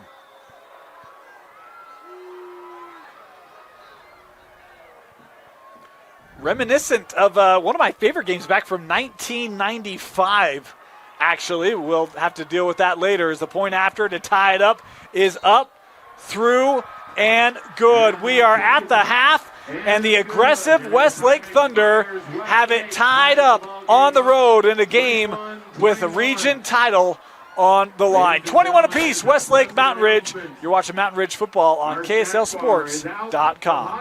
It's time for Mountain Ridge Senior Spotlights, presented by TJ Olson Insurance. They protect what matters most, just like our defense does. TJ Olson Insurance, proud to support our players and fans. Visit them online at tjolson.com. We'd first like to highlight one of the senior managers, Sadie Bartlett, daughter of Sydney and Brad Bartlett. Sadie's favorite high school memories include being a football manager, Friday night lights, being with her friends, and living her best life. Sydney plans to go on a mission after high school and eventually go into athletic training. We'd next like to highlight senior Cutler Whitaker, son of Ian and Michelle Whitaker. Cutler's favorite high school memory is talking with Coach Mayhew on the bench before practices. Cutler plans after high school to play college football. Next, we'd like to highlight senior Trey Briggs, son of Matt Briggs and Jennifer Briggs. Trey's favorite high school memory is playing in his first varsity football game and running out onto the field with his teammates. Trey plans to go to college and to own his own business one day. Finally, we'd like to highlight senior Cohen Van Kopp, son of Holly Van Kopp. Cohen's favorite high school memory is the post-win locker room against that other school. Cohen plans to finish school, then attend college, and after that, to start his own business. And those are this week's Mountain Ridge Sentinel Senior Spotlights, presented by TJ Olson Insurance. Mountain Ridge football is powered by the support of TJ Olson Insurance. They're committed to our community and to our team's success. Thank you, TJ Olson Insurance, for your sponsorship of Mountain Ridge football. It's time for Mountain Ridge Senior Spotlights, presented by TJ Olson Insurance. They protect what matters most, just like our defense does. TJ Olson Insurance, proud to support our players and fans. Visit them online at tjolson.com. First, we'd like to highlight senior Caden Runyon, son of Allison Wright and Pete Placey. Caden's favorite high school memory is freshman year summer camp team dinners. After high school, Caden plans to go to college at the U or Slick and possibly join the Air Force. Next, we'd like to highlight senior Zach Ofisa, son of Nele and Ina Ofisa. Zach's favorite high school memory is playing football with his brother. After high school, Zach plans to get a degree and to play football in college. Finally, we'd like to highlight Aiden Robinson, son of Lynn and Corey Robinson. Aiden's favorite high school memory is causing a fumble against Lone Peak. After high school, Aiden plans to serve a mission. And those are this week's Mountain Ridge Sentinel Senior Spotlights, presented by TJ Olson Insurance. Mountain Ridge football is powered by the support of TJ Olson Insurance. They're committed to our community and to our team's success. Thank you, TJ Olson Insurance, for your sponsorship of Mountain Ridge football. It's time for Mountain Ridge Senior Spotlights, presented by TJ Olson Insurance. They protect what matters most, just like our defense does. TJ Olson Insurance, proud to support our players and fans. Visit them online at tjolson.com. First, we'd like to highlight one of the senior managers, Darren Carrillo, daughter of Beatrice Carrillo and Juan Antonio Carrillo. Darren's favorite high school memory was winning their first girls wrestling state title and the bus ride home.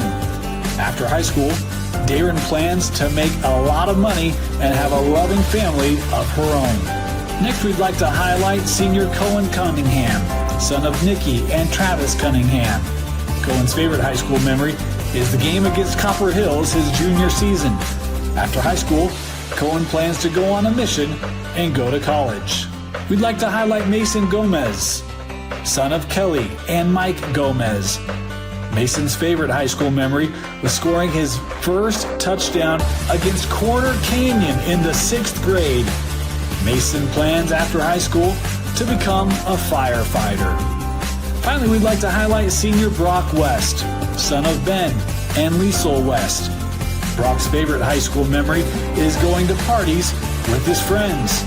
After high school, Brock plans to go on a mission and then to go to BYU. And those are this week's Mountain Ridge Sentinel Senior Spotlights, presented by TJ Olson Insurance. Mountain Ridge football is powered by the support of TJ Olson Insurance. They're committed to our community and to our team's success. Thank you, TJ Olson Insurance, for your sponsorship of Mountain Ridge football. It's time for Mountain Ridge Senior Spotlights, presented by TJ Olson Insurance. They protect what matters most, just like our defense does. TJ Olson Insurance, proud to support our players and fans. Visit them online at tjolson.com. First, we'd like to highlight senior Alex Stewart, son of Kirk and Jessica Stewart. Alex's favorite high school memory was when he first joined the team. He remembers all the support he got from his friends and his teammates. Alex plans to keep making YouTube videos after high school. Vlogging is his life, as well as helping out the team and continuing to be a Sentinel. Next, we'd like to highlight senior Isaiah Ortiz, son of Ricky and Ada Ortiz. Isaiah's favorite high school memory was that first Friday night game after missing his whole junior season. After high school, Isaiah plans to serve a mission and come back to do track and field in college. Next, we'd like to highlight Jaden Stockbrand, son of Samantha Matthew. Jaden's favorite high school memory is after beating Harriman. Jaden plans to go play college football and then to become a general contractor. Finally, we'd like to highlight senior Sawyer Carlson, son of Brody and Jamie Carlson. Sawyer's favorite high school memory is running onto the field Friday night with the band playing and the student section going crazy for that first time.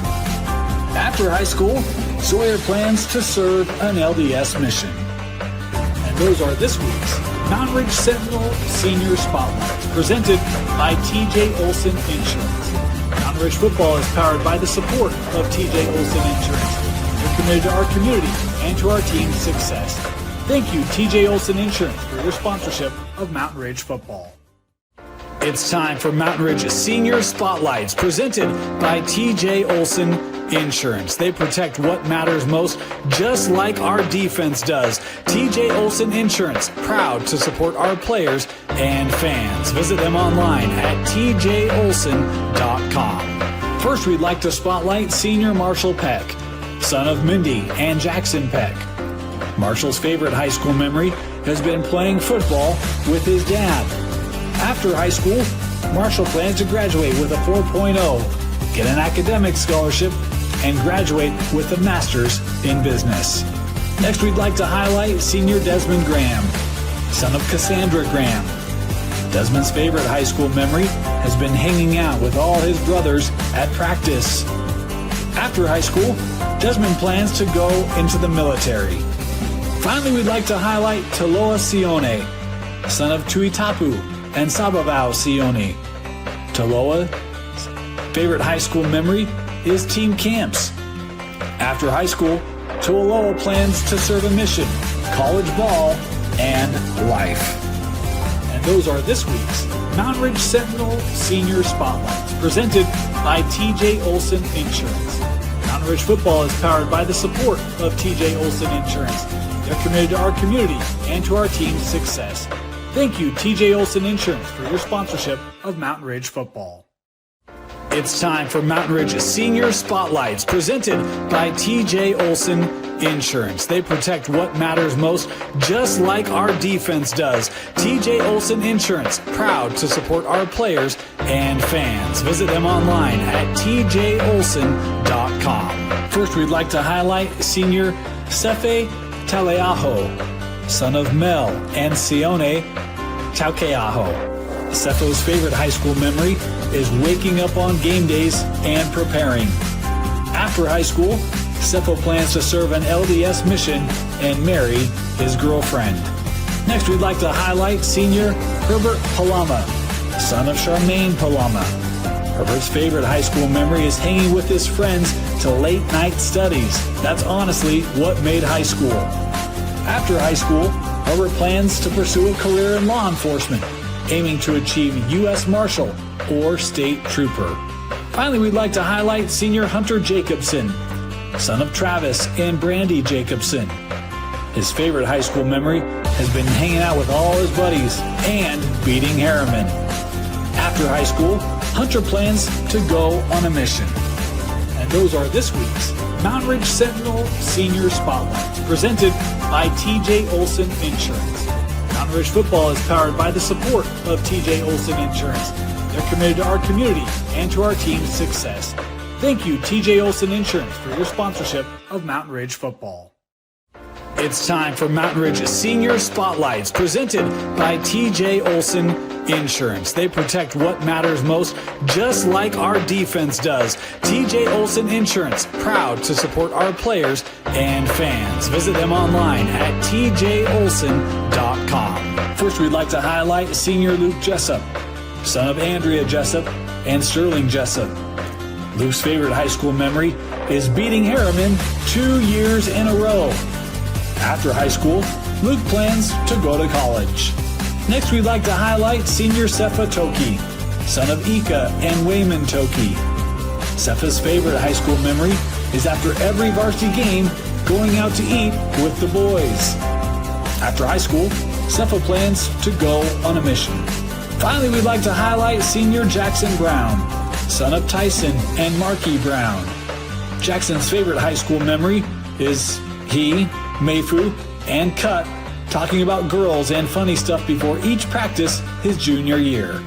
He misses all the conversations he would have with those coaches. After high school, Jackson plans to hit a trade school, get his money up, and then become a Funkle. And those are this week's Mountain Ridge Sentinel Senior Spotlights, presented by TJ Olson Insurance. Mountain Ridge football is powered by the support of TJ Olson Insurance. They're committed to our community and to our team's success. Thank you, TJ Olson Insurance, for your sponsorship of Mountain Ridge football. It's time for Mountain Ridge Senior Spotlights, presented by TJ Olson Insurance. They protect what matters most, just like our defense does. TJ Olson Insurance, proud to support our players and fans. Visit them online at tjolson.com. We'd like to spotlight senior manager Haley Probst. Her parents are Dan and Kimber Probst. Haley's favorite high school memory is hanging out with friends at football games and getting ready for dances with her girls. After high school, Haley wants to study architecture and business. Next, we'd like to spotlight senior Braylon Washington, son of Josh and Brittany Washington. Braylon's favorite high school memory is beating Harriman his senior year. After high school, Braylon plans to play college football.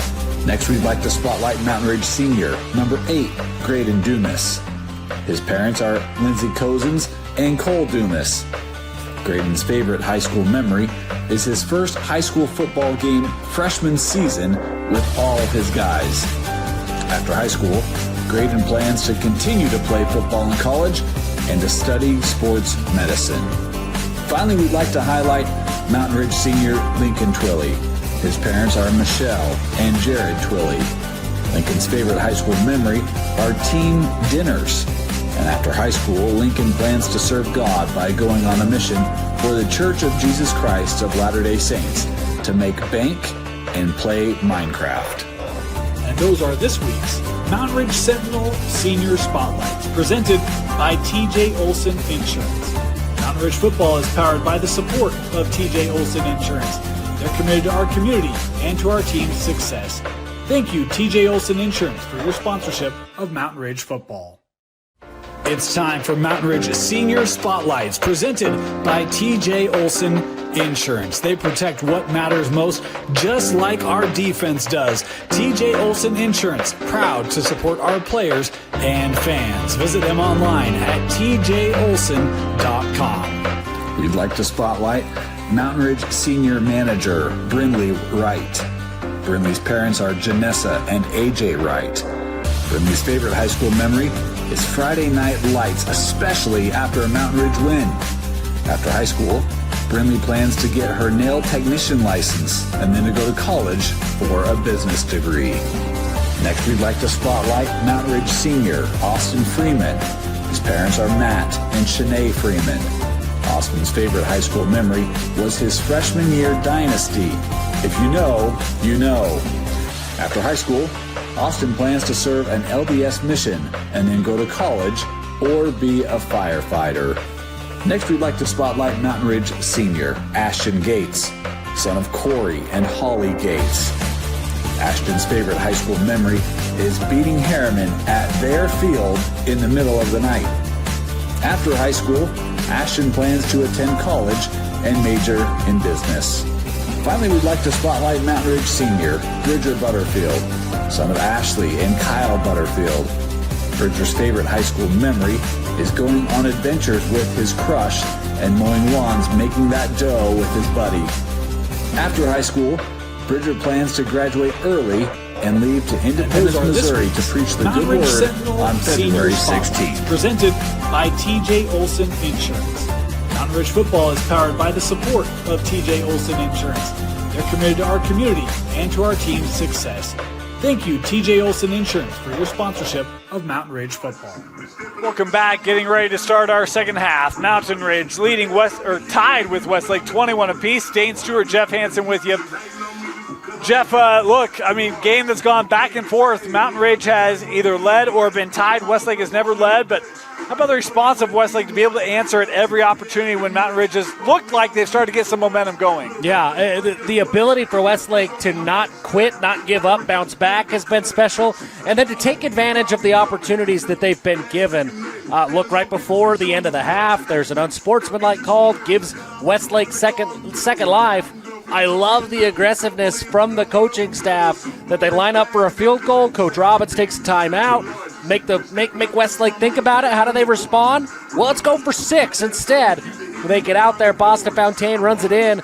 Look, that's an opportunity, right? The play was over. The half was over. Mountain Ridge had a lead.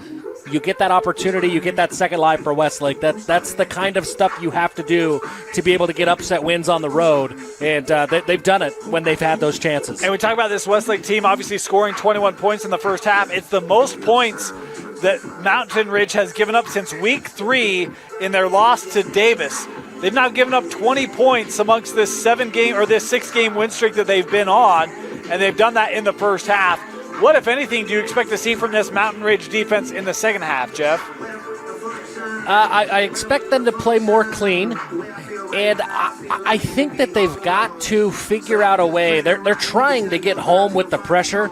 I mean, you've seen it all night long that there's been different various blitz packages on seemingly every pass play. They haven't worked. They haven't gotten home, and Boston Fontaine's been able to find guys downfield. I would expect to see some adjustment there that, hey, maybe all out on pressure, this quarterback gets rid of the ball too quickly.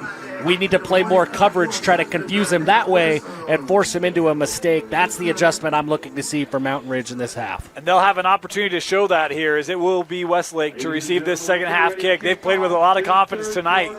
And mentioned this game, Mountain Ridge coming in with a 1-game lead for this region. Oh, nope. It got you, Jeff. Streak's over. I was good for that one. That one got me. Our second half underway. Is this kick high and going to take a bounce? Boy, that's a live football. And Westlake is able to get on that, but there was a flag. Maybe it touched out of bounds. Might be a procedure here. Boy, we saw that week 1. How fitting would that have been to go week 1, week 10, Jeff? That would have been just good bookends for us. Yeah, right? I actually thought about that today as we get ready for our bracket reveal show tomorrow on KSLSports.com at 10 a.m. I was prepping today for the show, and I thought about that, hey, that Fremont kickoff happened first play of the game for us. First play of the season for us. First play of the season. And so it was indeed, that ball did touch the boundary, so it'll be spotted up to the 35. There we go.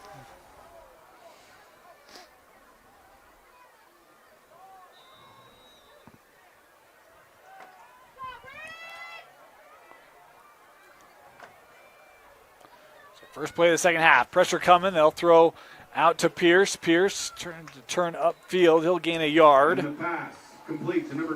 Just a gain of a yard for Pierce, but that's an important play. Pierce and Fontaine were not on the same page in the first half. A couple of different plays that they just couldn't connect. They got connected there. That's a good sign that they've made some adjustments in the locker room. Second down here for Fontaine. And it does just still fascinate me, Jeff. They've just gone 5 wide. Yeah. I mean, it's just 5 wide every play. We're just going to go out, do what we want to do. Is Fontaine stepping up there. And he has been the running attack really ever since that first drive. Well, and you see the adjustment that I talk about there. Now, obviously, it's one play. Things can change. But Mountain Ridge showed a lot of pressure again, and those linebackers backed off when the ball was snapped. And in the first half, those Boston Fountain runs, those were going for 12, 14 yards. Mountain Ridge makes an adjustment. Now it's 3rd and 4. That only goes for 5 or 6 yards. That's the kind of adjustment that Mountain Ridge needs to make and make Westlake show what their next pitch is. I only had Fountain with 150 yards rushing coming into this one. He is probably approaching that as he'll run here, pick up the first down, just a gain of 4, maybe 5. But, I mean, Jeff, he has had a few chunks. He's had a lot of little ones like that. Yeah, it's been there, right? It's been there. This linebacker unit, they've got to keep contained, right? They've got to keep eyes on the quarterback, because clearly that is what Westlake is going to use as their rushing attack tonight. They have, through 2 quarters and a minute and a half, it's been Boston Fountain, the running back, in addition to the quarterback. First down throw here for Fountain. Pressure coming again. He's trying to roll. Going to look downfield, and that ball incomplete. Was looking for Pierce. That hit him right. Had it going to the ground, but able to get his arms under it. Just couldn't haul it in, and it'll be a second down. But another example, that looks like this is going to go down as a win for the Mountain Ridge defense, but another example of the pressure doesn't get home, and it's tough to send that much pressure when the quarterback is evading it, because you just got less guys at coverage. Boston Fountain finds another guy open downfield. This goes in favor of Mountain Ridge as they're unable to connect, but that was almost a big play. And the tough thing is when you're containing him, he steps up and runs. He's tough. When you come through the middle, he steps out and runs. I mean, he's just been very elusive tonight from that quarterback position. As a 2nd and 10, and a chance here for Mountain Ridge to try to get another stop here. Could use a good defensive plays. They'll bring corner blitz here. Fountain makes the blitzer miss, then gets this away, caught by Pierce. First down and more, and there's that elusivity on display once again from Fountain. My goodness, at some point you just have to tip your cap. Had the right play call. If you're the defensive coordinator, you feel good about that play call, had a chance to make a play. Boston Fountain just made his own play, evades that pressure, and delivers a dart downfield to move the chains.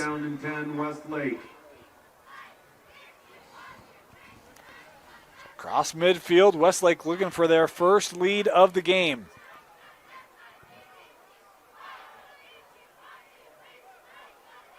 Designed run, Fountain hit at the line of scrimmage, nowhere to go. Was that DeYoung coming in? Yes, it was. Titan coming up to make a nice tackle for a loss. Makes a big play for the first negative play that we've seen from Boston Fountain in the quarterback run game. It's a huge play for DeYoung, if nothing else, for the confidence of this Mountain Ridge defense. Well, the other thing, too, is that, I mean, this drive in particular, it feels like every first down play has gone for nothing. It's been the second down plays that have been the gashers to set up 3rd and short. So this is another opportunity here to just, get a short to little, or allow, a short to little yardage play here for Westlake. See if the Mountain Ridge D can do that. As Fountain, a lot of time. Now coming near side, still looking downfield. Now he's going to turn up. And Fountain able to initiate that slide at the 25. They're going to mark it at the 24, and that'll be another Westlake first down.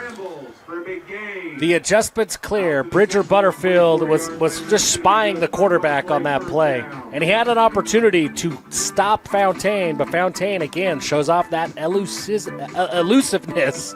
Sometimes words are hard. Shows off that elusiveness, and he's able to step through the tackle and move the chains again.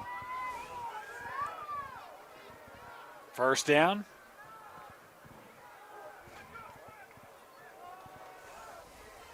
Fountain, that incomplete. Yeah, just threw it behind his receiver.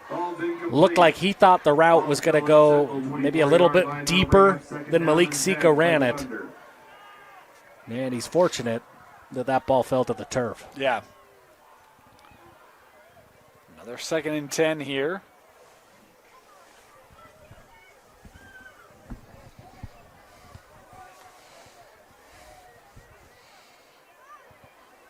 Westlake's offense now has been a lot of body blows, kind of chipping away, trying to wear down this Mountain Ridge defense. Mountain Ridge bringing pressure here. Fontaine over the middle, has a man caught inside the 10, and Pierce takes it to the 5. First and goal for Westlake. And for Pierce and Fontaine, where they were just not quite on the same page in that first half, they are on this drive. This has been the Pierce drive in this passing game. Seems like every time that Fontaine has put the ball in the air, Pierce has been on the other end of it. Thunder knocking on the doorstep. Looking for their first lead tonight. Fontaine. Look at end zone. Incomplete. Was trying to get that to Sua. Threw too high. And he had his guy in the end zone. He flashed open. Looked like Fontaine was just maybe a beat or two late. By the time he saw Britton Johnson flash open, coverage was starting to close, and the pressure was getting to him, and it just sped up that throw.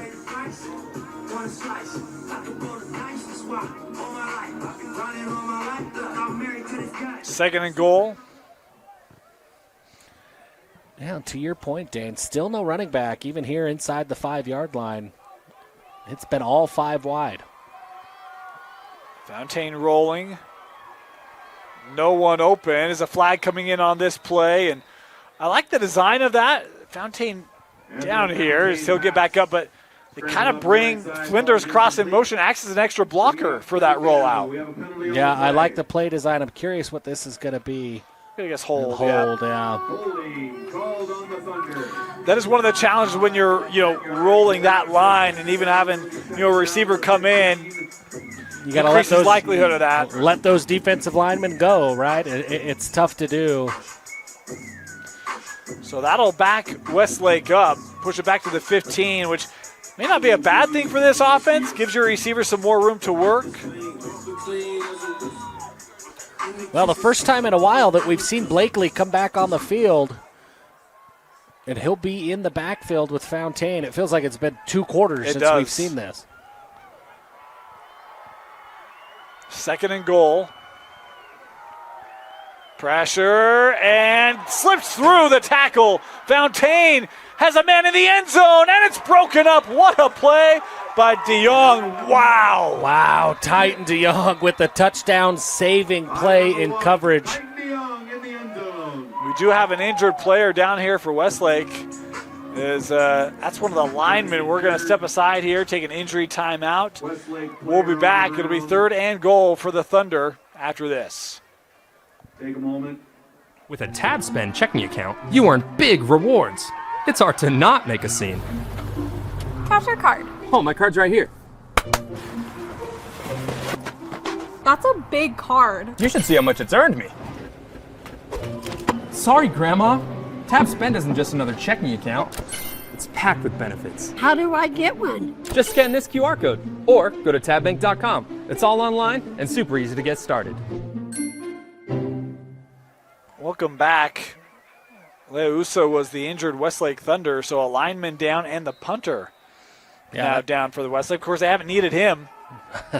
Not as a punter. He's been big in those short yardage situations up front. I should have clarified. They haven't needed him as a punter, but, boy, no movement there. I thought there was.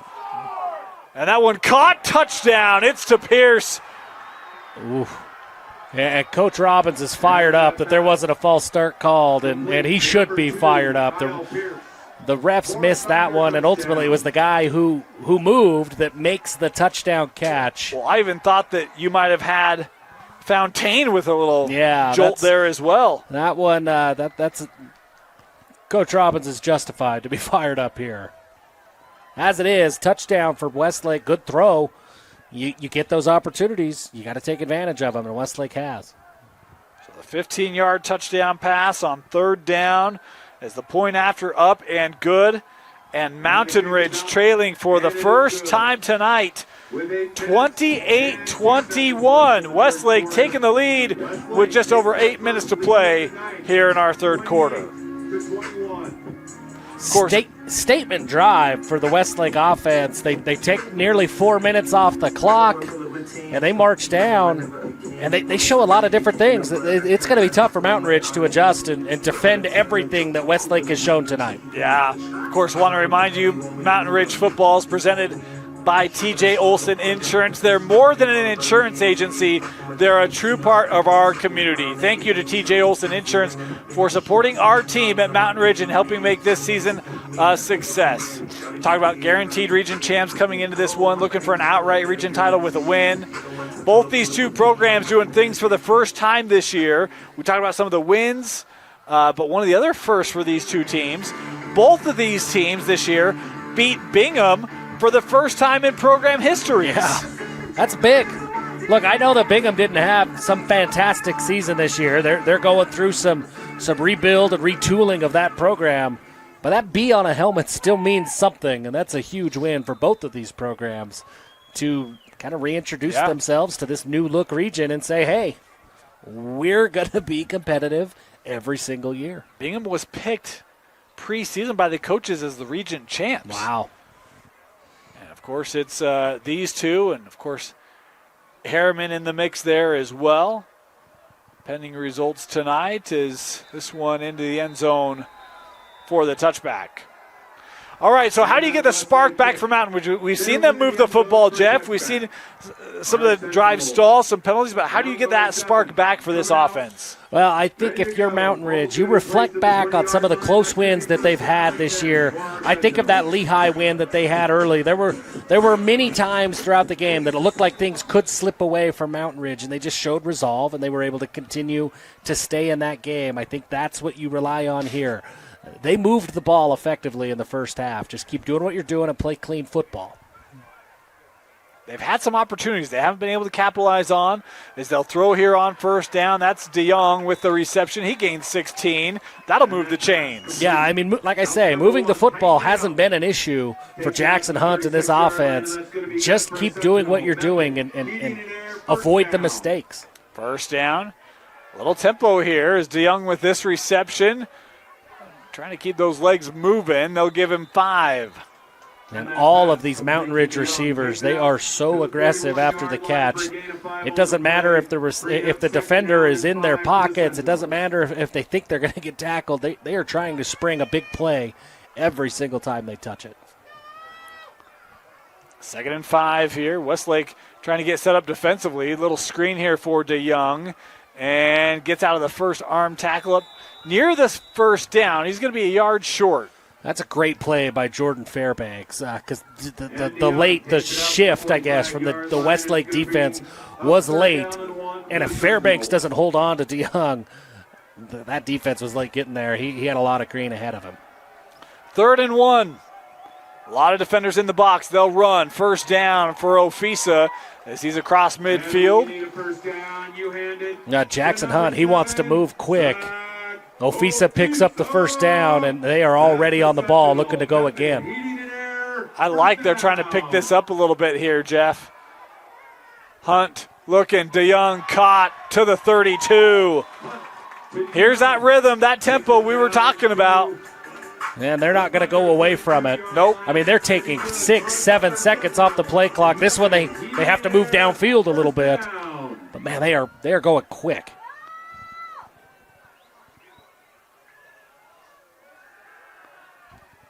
Little pump fake. Cunningham inside the 10, into the end zone. Strike up the band. Touchdown, Mountain Ridge.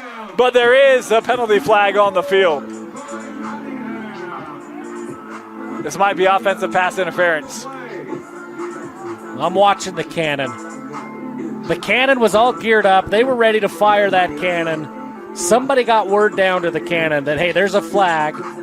Don't shoot the cannon before you have to. Just excellent cannon execution right here.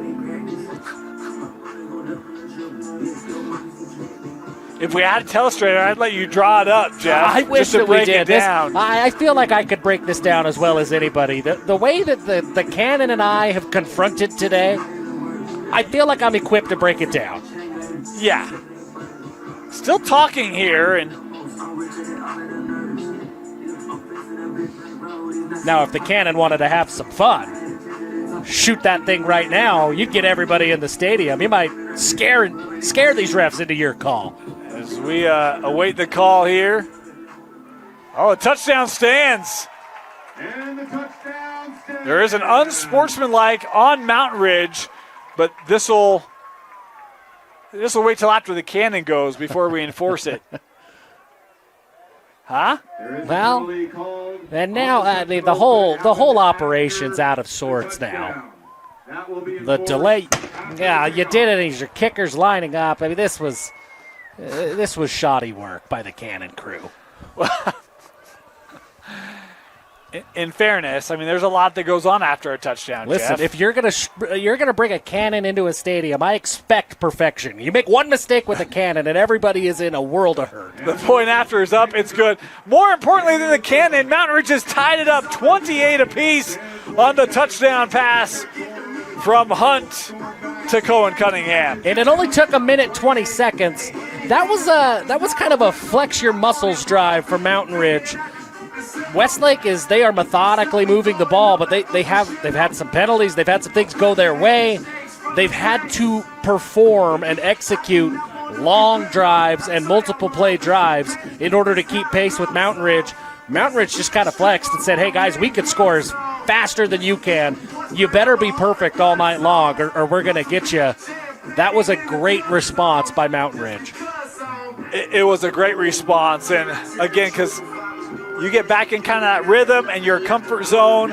And, next thing you know, it's like, yeah, okay, we're fine, right? We're fine. Yeah. Moving the ball has not been an issue for Mountain Ridge tonight. Now, the Mountain Ridge defense, they've got to find an answer for Boston Fountain, and especially the quarterback run game. That's been tough for Mountain Ridge to stop. So, again, the 15 yards marked off here on the kickoff. So they'll be kicking from their own 25-yard line, and we've seen a couple unsportsmanlikes tonight. Have not helped the Sentinels' effort. Is this one, again, a high kick, fielded at the 32 and out of play at the 43. Short field here. Lincoln Frazier, the up man, gets that kickoff return. He looked like he knew what to do with it. Yeah. That was almost nonchalant the way that he just fielded that kick. Like, hey, I'm the return guy. He's had a couple opportunities here Yeah, in he this has. game tonight.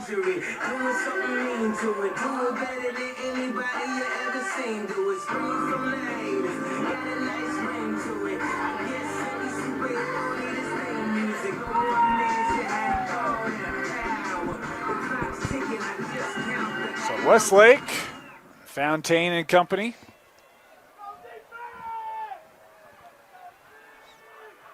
This offense has been very impressive tonight. Edge pressure, Fountain stepping up. There's Pierce. A nice little pick route there, able to free up Pierce for the first down. Pierce he's been the catalyst here in the second half. Boston Fountain and Kyle Pierce have connected several times. They're showing off the chemistry. How about this? Westlake on the ball quickly. Fountain going to throw it out. Pierce caught it in space. Now turn into the middle of the field. Makes a couple men miss. Still on his feet as Pierce takes this inside the 25. This game's turning into a track meet, Dane. Doesn't look like Westlake's going to allow any subs there. Oh, and they do. It makes sense. Good to see Donovan Leosa getting back onto the field. I'll slow down to get big number 78 back on my offensive line. No question about it. I feel bad for saying they haven't needed him because I was really thinking about the punt. I wasn't thinking about the line play. Which I can vouch for you. I appreciate that, Jeff. You're a good friend, despite what others say. Sometimes. Here's Fountain, designed run. Pick up there 3. He really has been the entire running game for the last 2 quarters of action. And it's been effective. But I don't know, how we don't have the stats in front of us. I don't have a statistician to tell me how many carries per game can he handle, right? Like, what's his max carries per game? He's taken a lot of hits in this one. Well, there's still a quarter and a half left. And there's a lot of times where after he makes a play, he's kind of bent over and a little slow to get up. Like, this is taking everything he's got tonight, and it's been a amazing effort. We'll see if he can continue that here for the remaining 17 minutes of play as he'll roll to his right. Stepping up here. And will slide. Going to be just short of that first down. But, I mean, again there, it's like you see how just that might be frustration. I think there's some frustration, but I'm with you, Dane. I mean, you watch him after some of these plays. He looks tired. He looks, if nothing else, that's it, right? He looks exhausted as he is completely emptied the gas tank tonight. And it has required, excellent execution in these long multi-play drives for Westlake. Well, what is this formation? Under center? Mountain Ridge bringing pressure, and boy, that might be short. That was timed so well by those backers of Mountain Ridge, including Cutler Whitaker. And yeah, no gain. It'll be 4th and 1. Takes down. Looks like no gain on the play, bringing up a 4th down. Wow. And very short for the Thunder. Well, at Boston Fountain, he just looks tired. He needs a break. He has played so well tonight, and you could see him. I don't know if there's a nagging injury, if the wind was knocked out of him, but number 3, he's leaving it all out on the field tonight. Back to empty on 4th and 1. Fountain over the middle, incomplete, and the Mountain Ridge defense gets the stop they so badly needed as Fountain here still on the ground. The pressure got home quick. It was Jackson Brown in the backfield, and Fountain, he's still down. And they're going to come out and have a look. Not what you want to see if you're a Westlake fan. We've talked about he has looked tired, but it could just be nagging injury, Jeff. You made that point, what it could be, and he was kind of slow to get up after that 3rd down. And then, after that throw, still down. We'll step aside here, take a break. Mountain Ridge set to take over on offense when we come back. Welcome back. Boston Fountain was able to get up, walk off under his own power. Certainly hope he's okay. I mean, we talk about this Westlake team, the year they've had, playoffs right around the corner. You want to be healthy, especially for, a senior. Man, he has shouldered a big load tonight, but now an opportunity for Mountain Ridge to get that lead back. 3:40 to go here, 3rd quarter. As Hunt, little throwback screen is knocked out of the air. That's by the big freshman.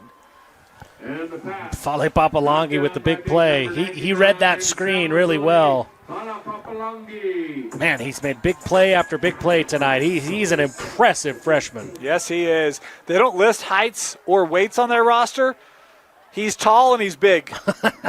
And I think that's the official listing. Official listing right there. 99, tall and big. 2nd down. They'll run it. Fisa, he's powering through, taking it up to the 30-yard line, but a flag on the field. It's Fisa here a little area. slow getting Oh, up. no. On the field and a penalty. And he's in some pain. Well, another one of the seniors here on Mountain Ridge as they'll come out and have a look at Zach Ofisa. Will take an injury timeout. Be back. So Ofisa was able to get back up, kind of jog near the sideline. Good sight for Mountain Ridge fans. They did call a holding penalty, so that play negated due to penalty. And now we'll back the Sentinels up for 2nd and 17. It's inside their own 10.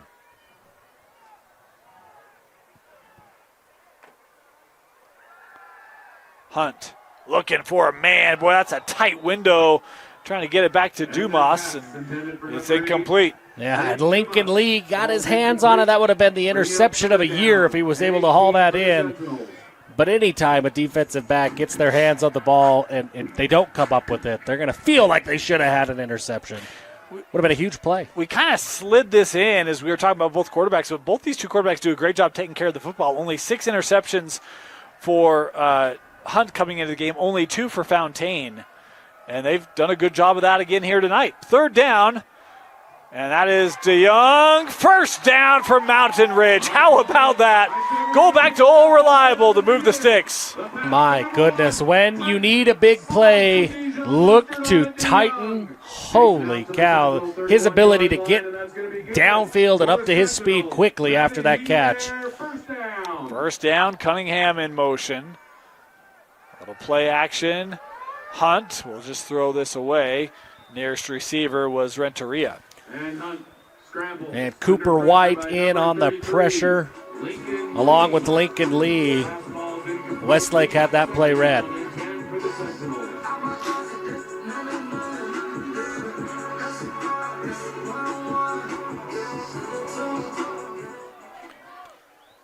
Staying in 5 wide here.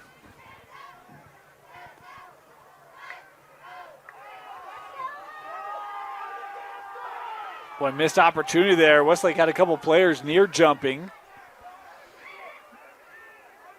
Of course, if you break the neutral zone, it's a flag either way. It's dead ball. As the throw here to DeYoung on second down will gain about 5, maybe 6. And an important play on 2nd and 10. Now brings up third and very manageable, and the entire playbook is available. Dane, it's starting to feel like playoff football weather. Yes, it is. It's getting a little cold. I had to layer up today before the game, and of course bring plenty of layers with me.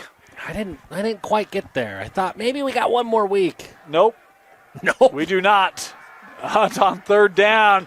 Able to get it over to Twilley, who makes another important reception for the first down. Takes it to the 48-yard line, and that's good. I feel like I've heard that kind of response from my dad when I wrecked a car in high school. It's like, well, Dad, I thought he was going to stop. Nope. You're right. He didn't. People make fun of me for wearing layers, but I'm like, look, I'd rather be warm than cold. So. I'm with you. I am full of regret.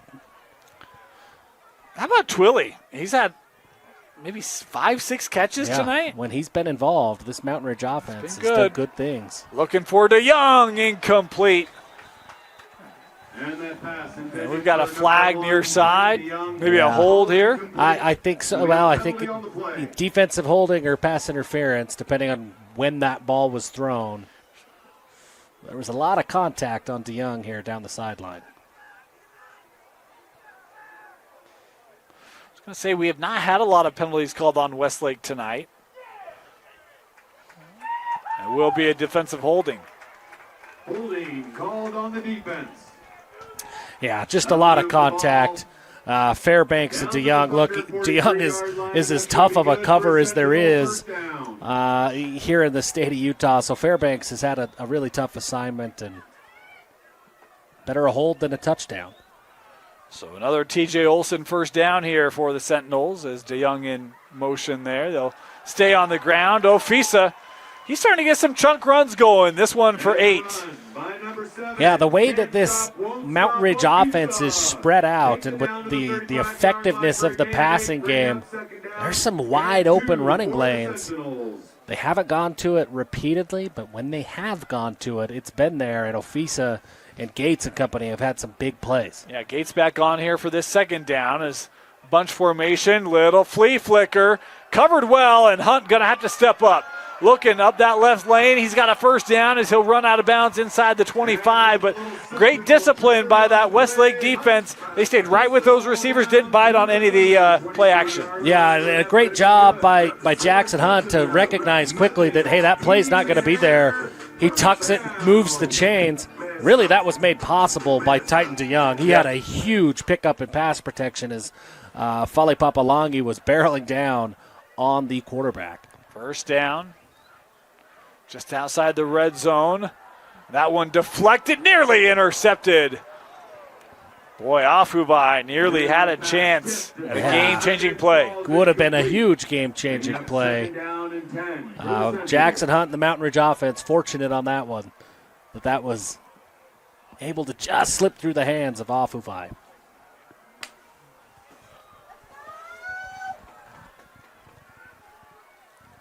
Second down. Looking, and that is incomplete. Was trying to find DeYoung. Nope, excuse me. Is that Cunningham, I believe. Oh, it was Cunningham. Yeah, good call, Jeff. Yeah, just unable to. That ball needed about 1 yard of additional air. Cunningham almost made a great play. So now 3rd and 10.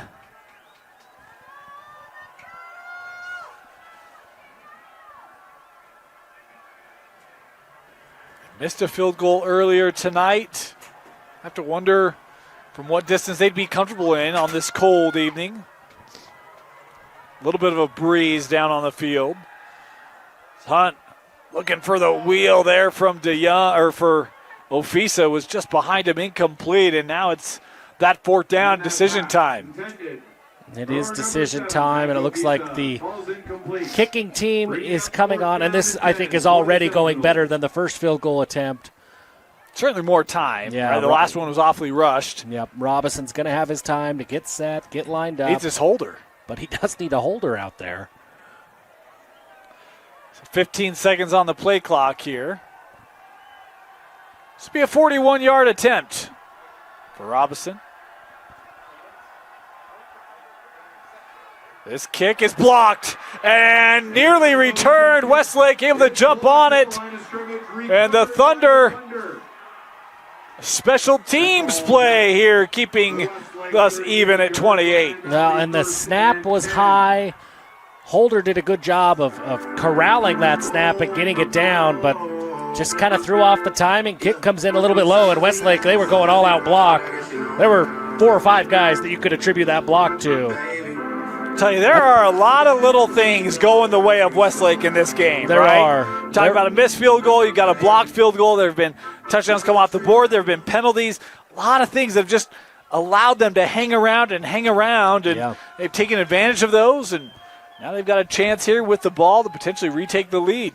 Now the story of this last minute in the fourth quarter is the health of Boston Fountain. There's some movement there. Yeah. And some sarcastic cheers. So back Westlake up. Ball start. Called on the Thunder. That'll back them up 5 yards. That'll be 1st and 15 for Westlake. So 1st and 15 here. Fountain going to take a shot, looking for Sua, just overthrew him. Did not miss that by much. Sloan Sua. And we got a Mountain Ridge player down who was in coverage. I think he's just got his wind knocked out from coaches there. I would think so. That's what it looked like. He kind of came down and maybe got kicked. Or maybe cramps. One of the two. Whatever it is, it doesn't feel good. No. He's still kind of right on the edge of the field of play, so they're just going to stop this one here as they try to get that taken care of. Of course, want to remind you that Method Heating and Air has been trusted in Utah for over 20 years. Heating, cooling, and comfort you can count on. That's Method Heating and Air. Proud sponsor of Mountain Ridge football here on the Rewind Sports Network. As Jeff mentioned before, come join us Saturday morning, 10 a.m. on KSLSports.com. We'll have our live bracket reveal show as we'll unveil the 6A state bracket. And Jeff, this is 5 and 8 coming into week 10. Be interesting to see how brackets may change. Things may be updated based off of results from this week, including this one. Yeah, I mean, there's a lot of eyes on this game, and it's an important one as you look at that 8 seed, that 9 seed. I think everybody's expecting Corner. They've been the number 1 team in the RPI for the last several weeks. It's expected they will be again tomorrow. So if you're that 8-9 seed, you potentially have a second-round matchup against Corner. And I think everybody, if they could, would like to avoid that. So a lot of eyes on this game because this could have pretty big impact. 2nd and 15 here. Freeman was able to get up and walk off. Been a good corner tonight. As this throw brought down and then makes men miss. Sika, wow. Man, he had to show off the hops, the strong hands, the physicality after the catch. You saw a little bit of everything. Gain of 7 on the play for Sika, but he put that was a highlight play. That's a coach's dream. I mean, you saw everything from your wide receiver. 3rd and 7 here for Westlake. They don't have to snap this if they don't want to. It's Fountain surveying. Seconds ticking away here, and looks like he may be comfortable to take it to the 4th, and that's the case. So We'll head to the fourth quarter. We're tied up still. Westlake, Mountain Ridge in this Region 2 battle. We have got a ball game here tonight, ladies Back and start of our fourth quarter. 28 apiece. Dane Stewart, Jeff Hansen with you. Third down for the Thunder. Has a man, Pierce once again. First down and more as he's tackled at the 42-yard line.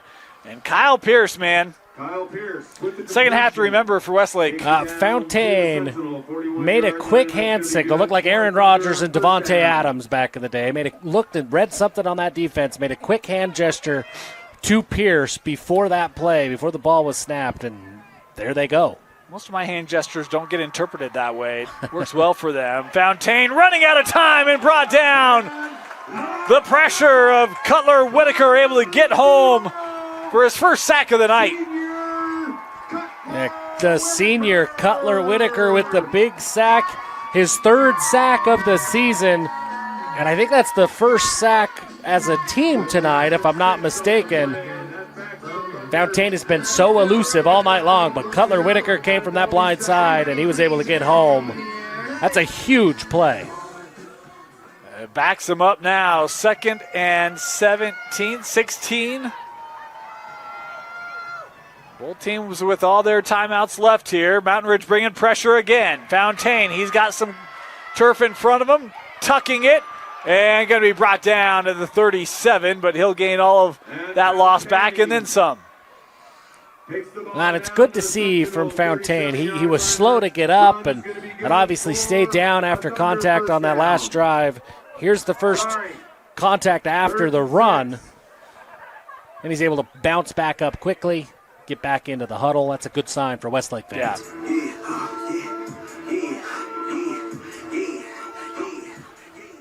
Our apologies, little clock issue for you. We'll get that remedied for you. The clock is running here.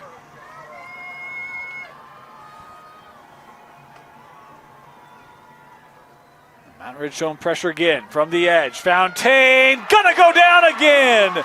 This time it's Uluwave coming from that backside. My goodness, Cole Uluwave with the closing speed. Mountain Ridge shows pressure from a couple of different spots, and it ends up being Uluwave who comes, and there is nobody picking him up. And if you leave number 6 unblocked, he is going to get home. That's a huge sack on third down for Uluwave. That's going to force the punt team on. And a minor story here, but with that injury to Leosa earlier, he's been back as an offensive lineman. He's not here as the punter. Well, the other thing is, Fountain did not jog off on that as a flag here on the backfield. This is going to be a delay of game. But, Fountain, we were kind of wondering if he might be hurt from that previous drive. It didn't look like he had that same burst, right? No. Earlier in the game, he's running away from that edge. This time, not able to get outside twice on that drive, and then was walking off the field there. So, something to keep an eye on. See if Mountain Ridge continues to bring more pressure there. He may not have the athleticism he did earlier. This one bobbled, able to be picked up, and the kick is away. Good punt here. And that is caught inside the 10 at about the 7. Not rare you see a gunner go down and just catch it. That's a heck of a punt. It's a great punt by the backup punter. The backup punter, the snap is bobbled. Got to stay composed. That's where are we at here? The 8-yard line? The 8, yep. So 92 yards here for Mountain Ridge. Tied up. And this is one where, boys, this game continues on. Neither of these two teams have really had a lot of close games. And Riverton and Westlake was a 3-point game. That was their closest of the year and the closest since week 3 against Bingham.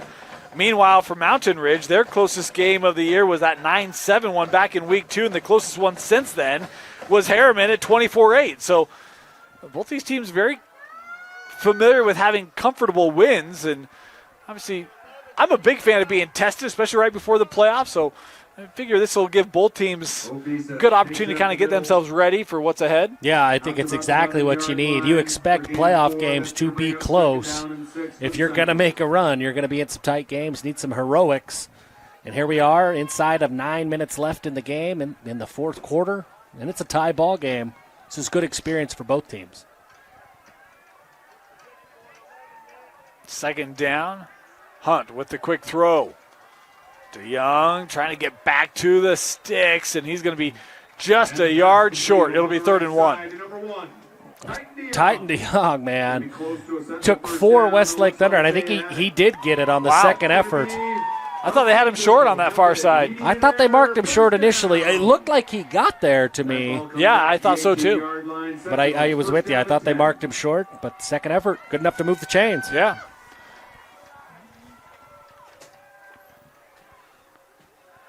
Hunt over the middle, incomplete. Was trying to get it to Dumas and just couldn't haul it in. Man, you don't see that very often from Graydon Dumas. He's been such a reliable target tonight. He's been a reliable target all season long. He'll wish he could have that one back. Yeah, the 2 touchdown receptions in the opening quarter for Graydon.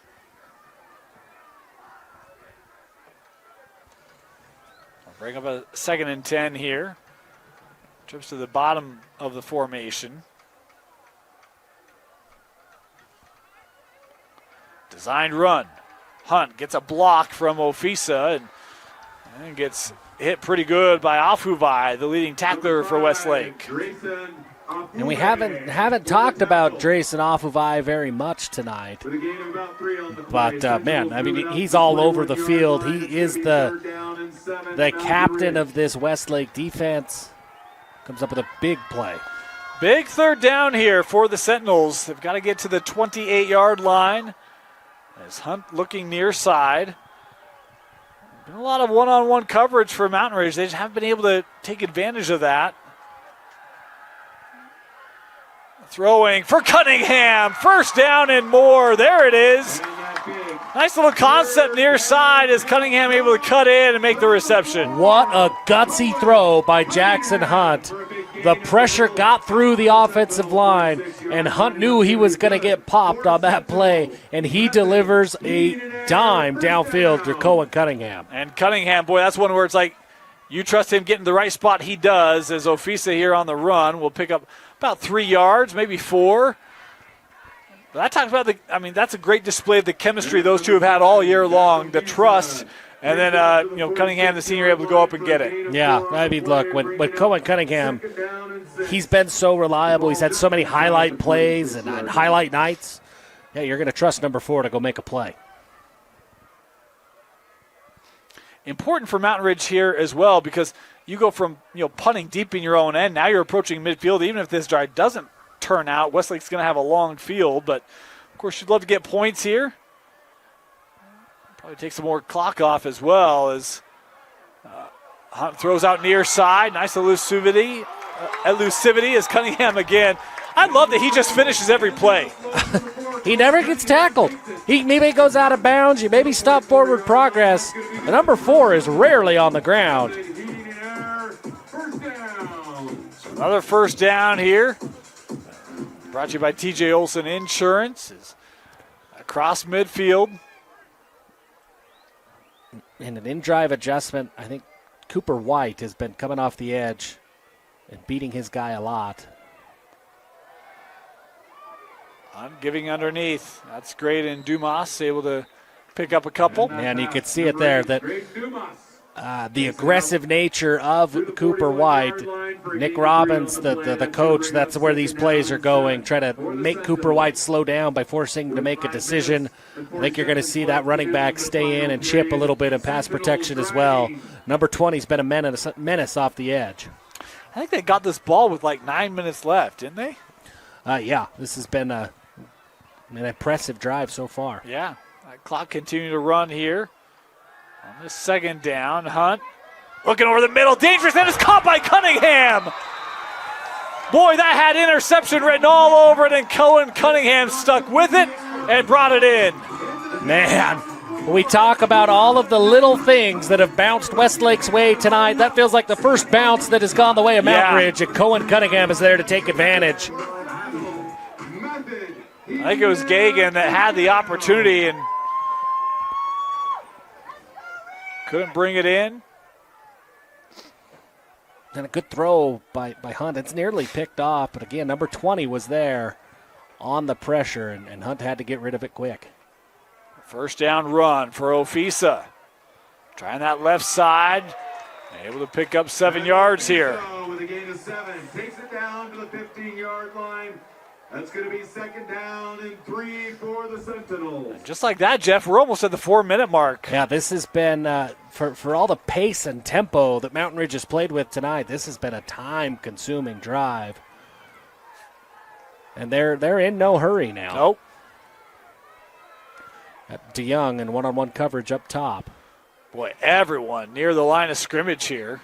Maybe try something to the end zone. I look at that number 1 up top. Man, trust him to go make a play. They'll run it. Ofisa, just brought down inside the 10. He picks up the first, but he was one shoelace away from running it in. He saw end zone. You could see his eyes light up from here. Just tripped up. Westlake going to take a much-needed timeout. Yeah. Look from a clock perspective and from a composure perspective. Yep. Yeah. Timeout Westlake. Mountain Ridge looking to retake the lead here. We got 4 to go in your Region 2 championship. First and goal for Mountain Ridge on a drive that started back at their 8-yard line. It's taken over 5 minutes of game time. Trying to pay it off with 6. They'll run. Ofisa, not much room there. He'll get maybe a yard. No gain on the carry. And Apolosi Tuivai there on the stop. And his big arms around Ofisa. He tried to spin out of that tackle, but number 90 was there. Not the worst thing, because again, that clock continues to move here. But you do want to make sure you finish up in the end zone.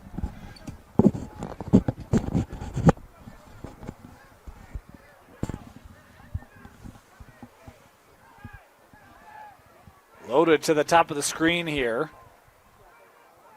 Play clock down to 5. Little option. They'll pitch. Ofisa inside the 5 to the 2. Not a bad little play there. I love the clock management from Jackson Hunt. Just a junior quarterback, easy to forget, but when you play with so much tempo all the time, sometimes it's difficult to be disciplined enough to let that play clock go down and to let this clock bleed out. Jackson Hunt is doing a great job.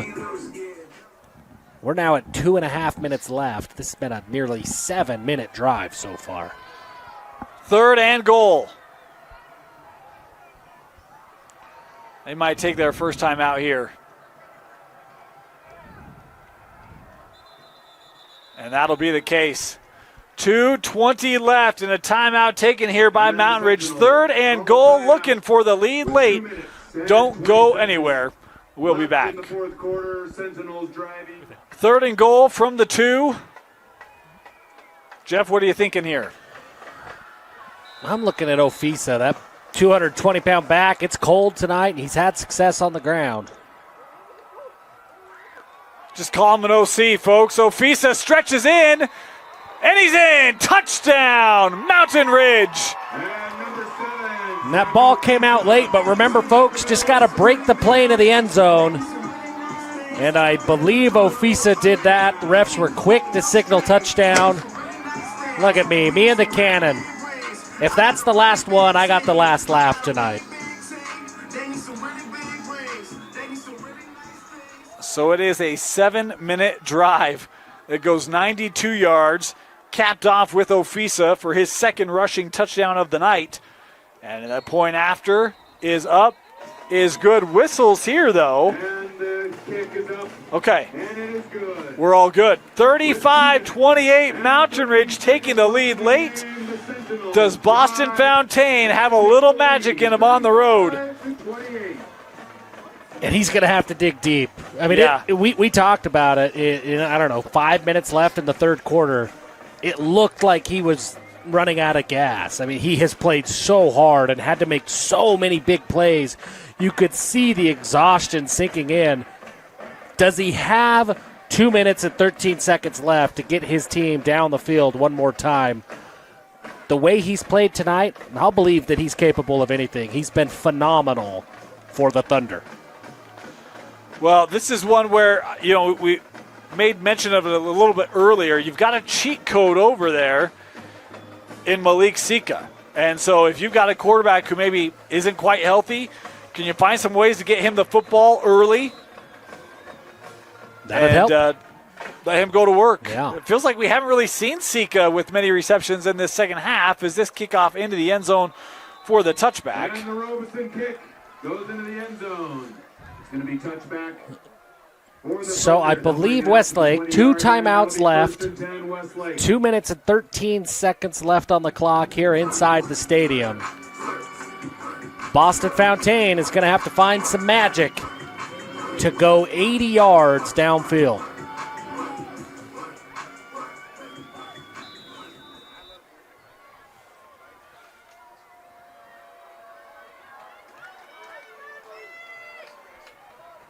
So first down, starting at their 20.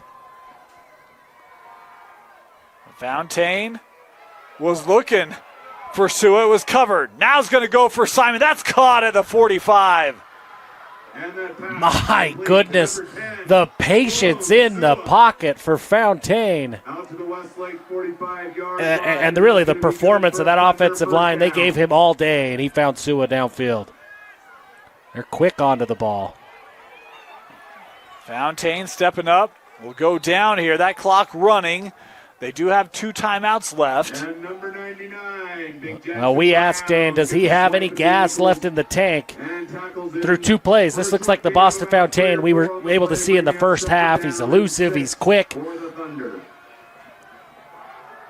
Fountain coming near side. Gets it away. That'll be incomplete, stopping the clock inside of 90 seconds left. And Sioshi Mamau on the pressure from his defensive line spot. Boston Fountain able to outrun him just enough. Now it's a huge 3rd down and 7 here. Obviously 4-down territory, but you would love to, if nothing else, make this fourth and easy.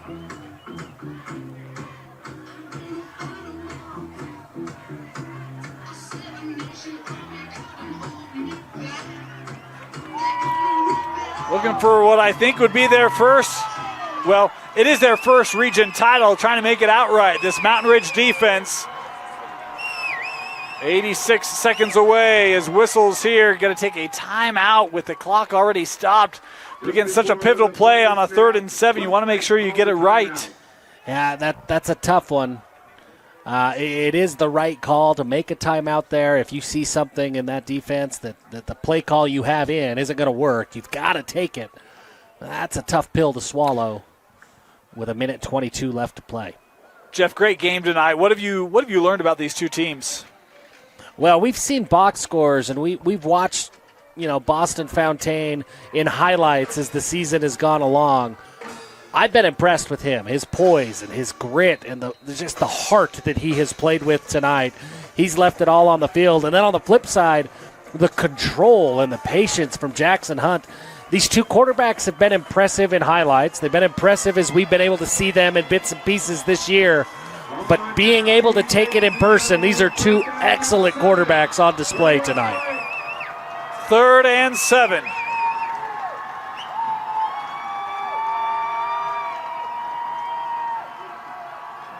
Fountain over the middle, caught. First down and more as Malik Sika, there he is, folks, moves it to the 40-yard line.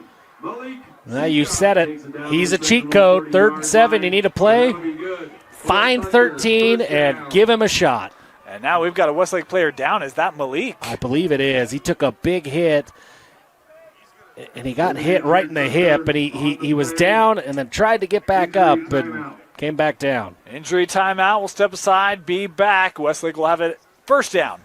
Malik Sika able to walk off the field. Good to see. One of the things that I love about this Westlake team, got a couple multi-sport athletes. Sloan Sua, Malik Sika, both basketball players, make an impact for football. But they'll have to do it without Sika here on this first down, as he has to come off for the play here. 1 minute to go in regulation. Pressure up the middle, picked up. Fountain now rolling out. Looking down the field, overthrown and nearly intercepted. but incomplete. There were a couple of Sentinels there, Falls incomplete. but ran into each other as Westlake will have another down. Just had too many guys that saw an opportunity to end this game and cement the solo region championship. They all went up for the pick.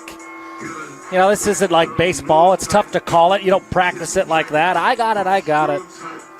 Big break again for Westlake. Still alive.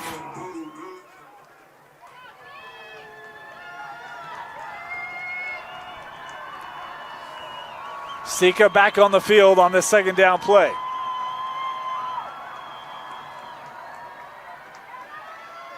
Fontaine, incomplete. Tough throw there. Had Sua coming over the middle, but that's against the grain. And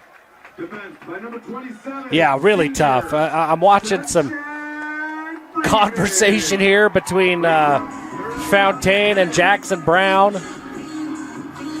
But yeah, tough throw for Fontaine against his body. The pressure barreling down on him with Jackson Brown. And then a defender right on the hip pocket of his receiver. Frankly, I think probably lucky that was an incompletion. That's a tough one. 3rd and 10. On your feet. Fontaine rolling out to the left. And that one was knocked down. Was that Jackson Brown who got a hand on it? Yes, it was. Big number 99. His motor never stops. You mentioned they were chatting after that last play, and they meet up again. Yeah. I mean, look, Jackson Brown, he gets to know a lot of quarterbacks, and he's got to know Boston Fontaine tonight. And for the most part, Boston's been able to evade the pressure and get out of those sacks. But here, inside a minute left to play, it's Jackson Brown and the Mountain Ridge defensive line coming up with the big stops and the big plays. 4th and 10 for Westlake. Ball game here on the line. Fontaine stepping up, and he's brought down. It's Jackson Brown again, able to trip him up as Mountain Ridge.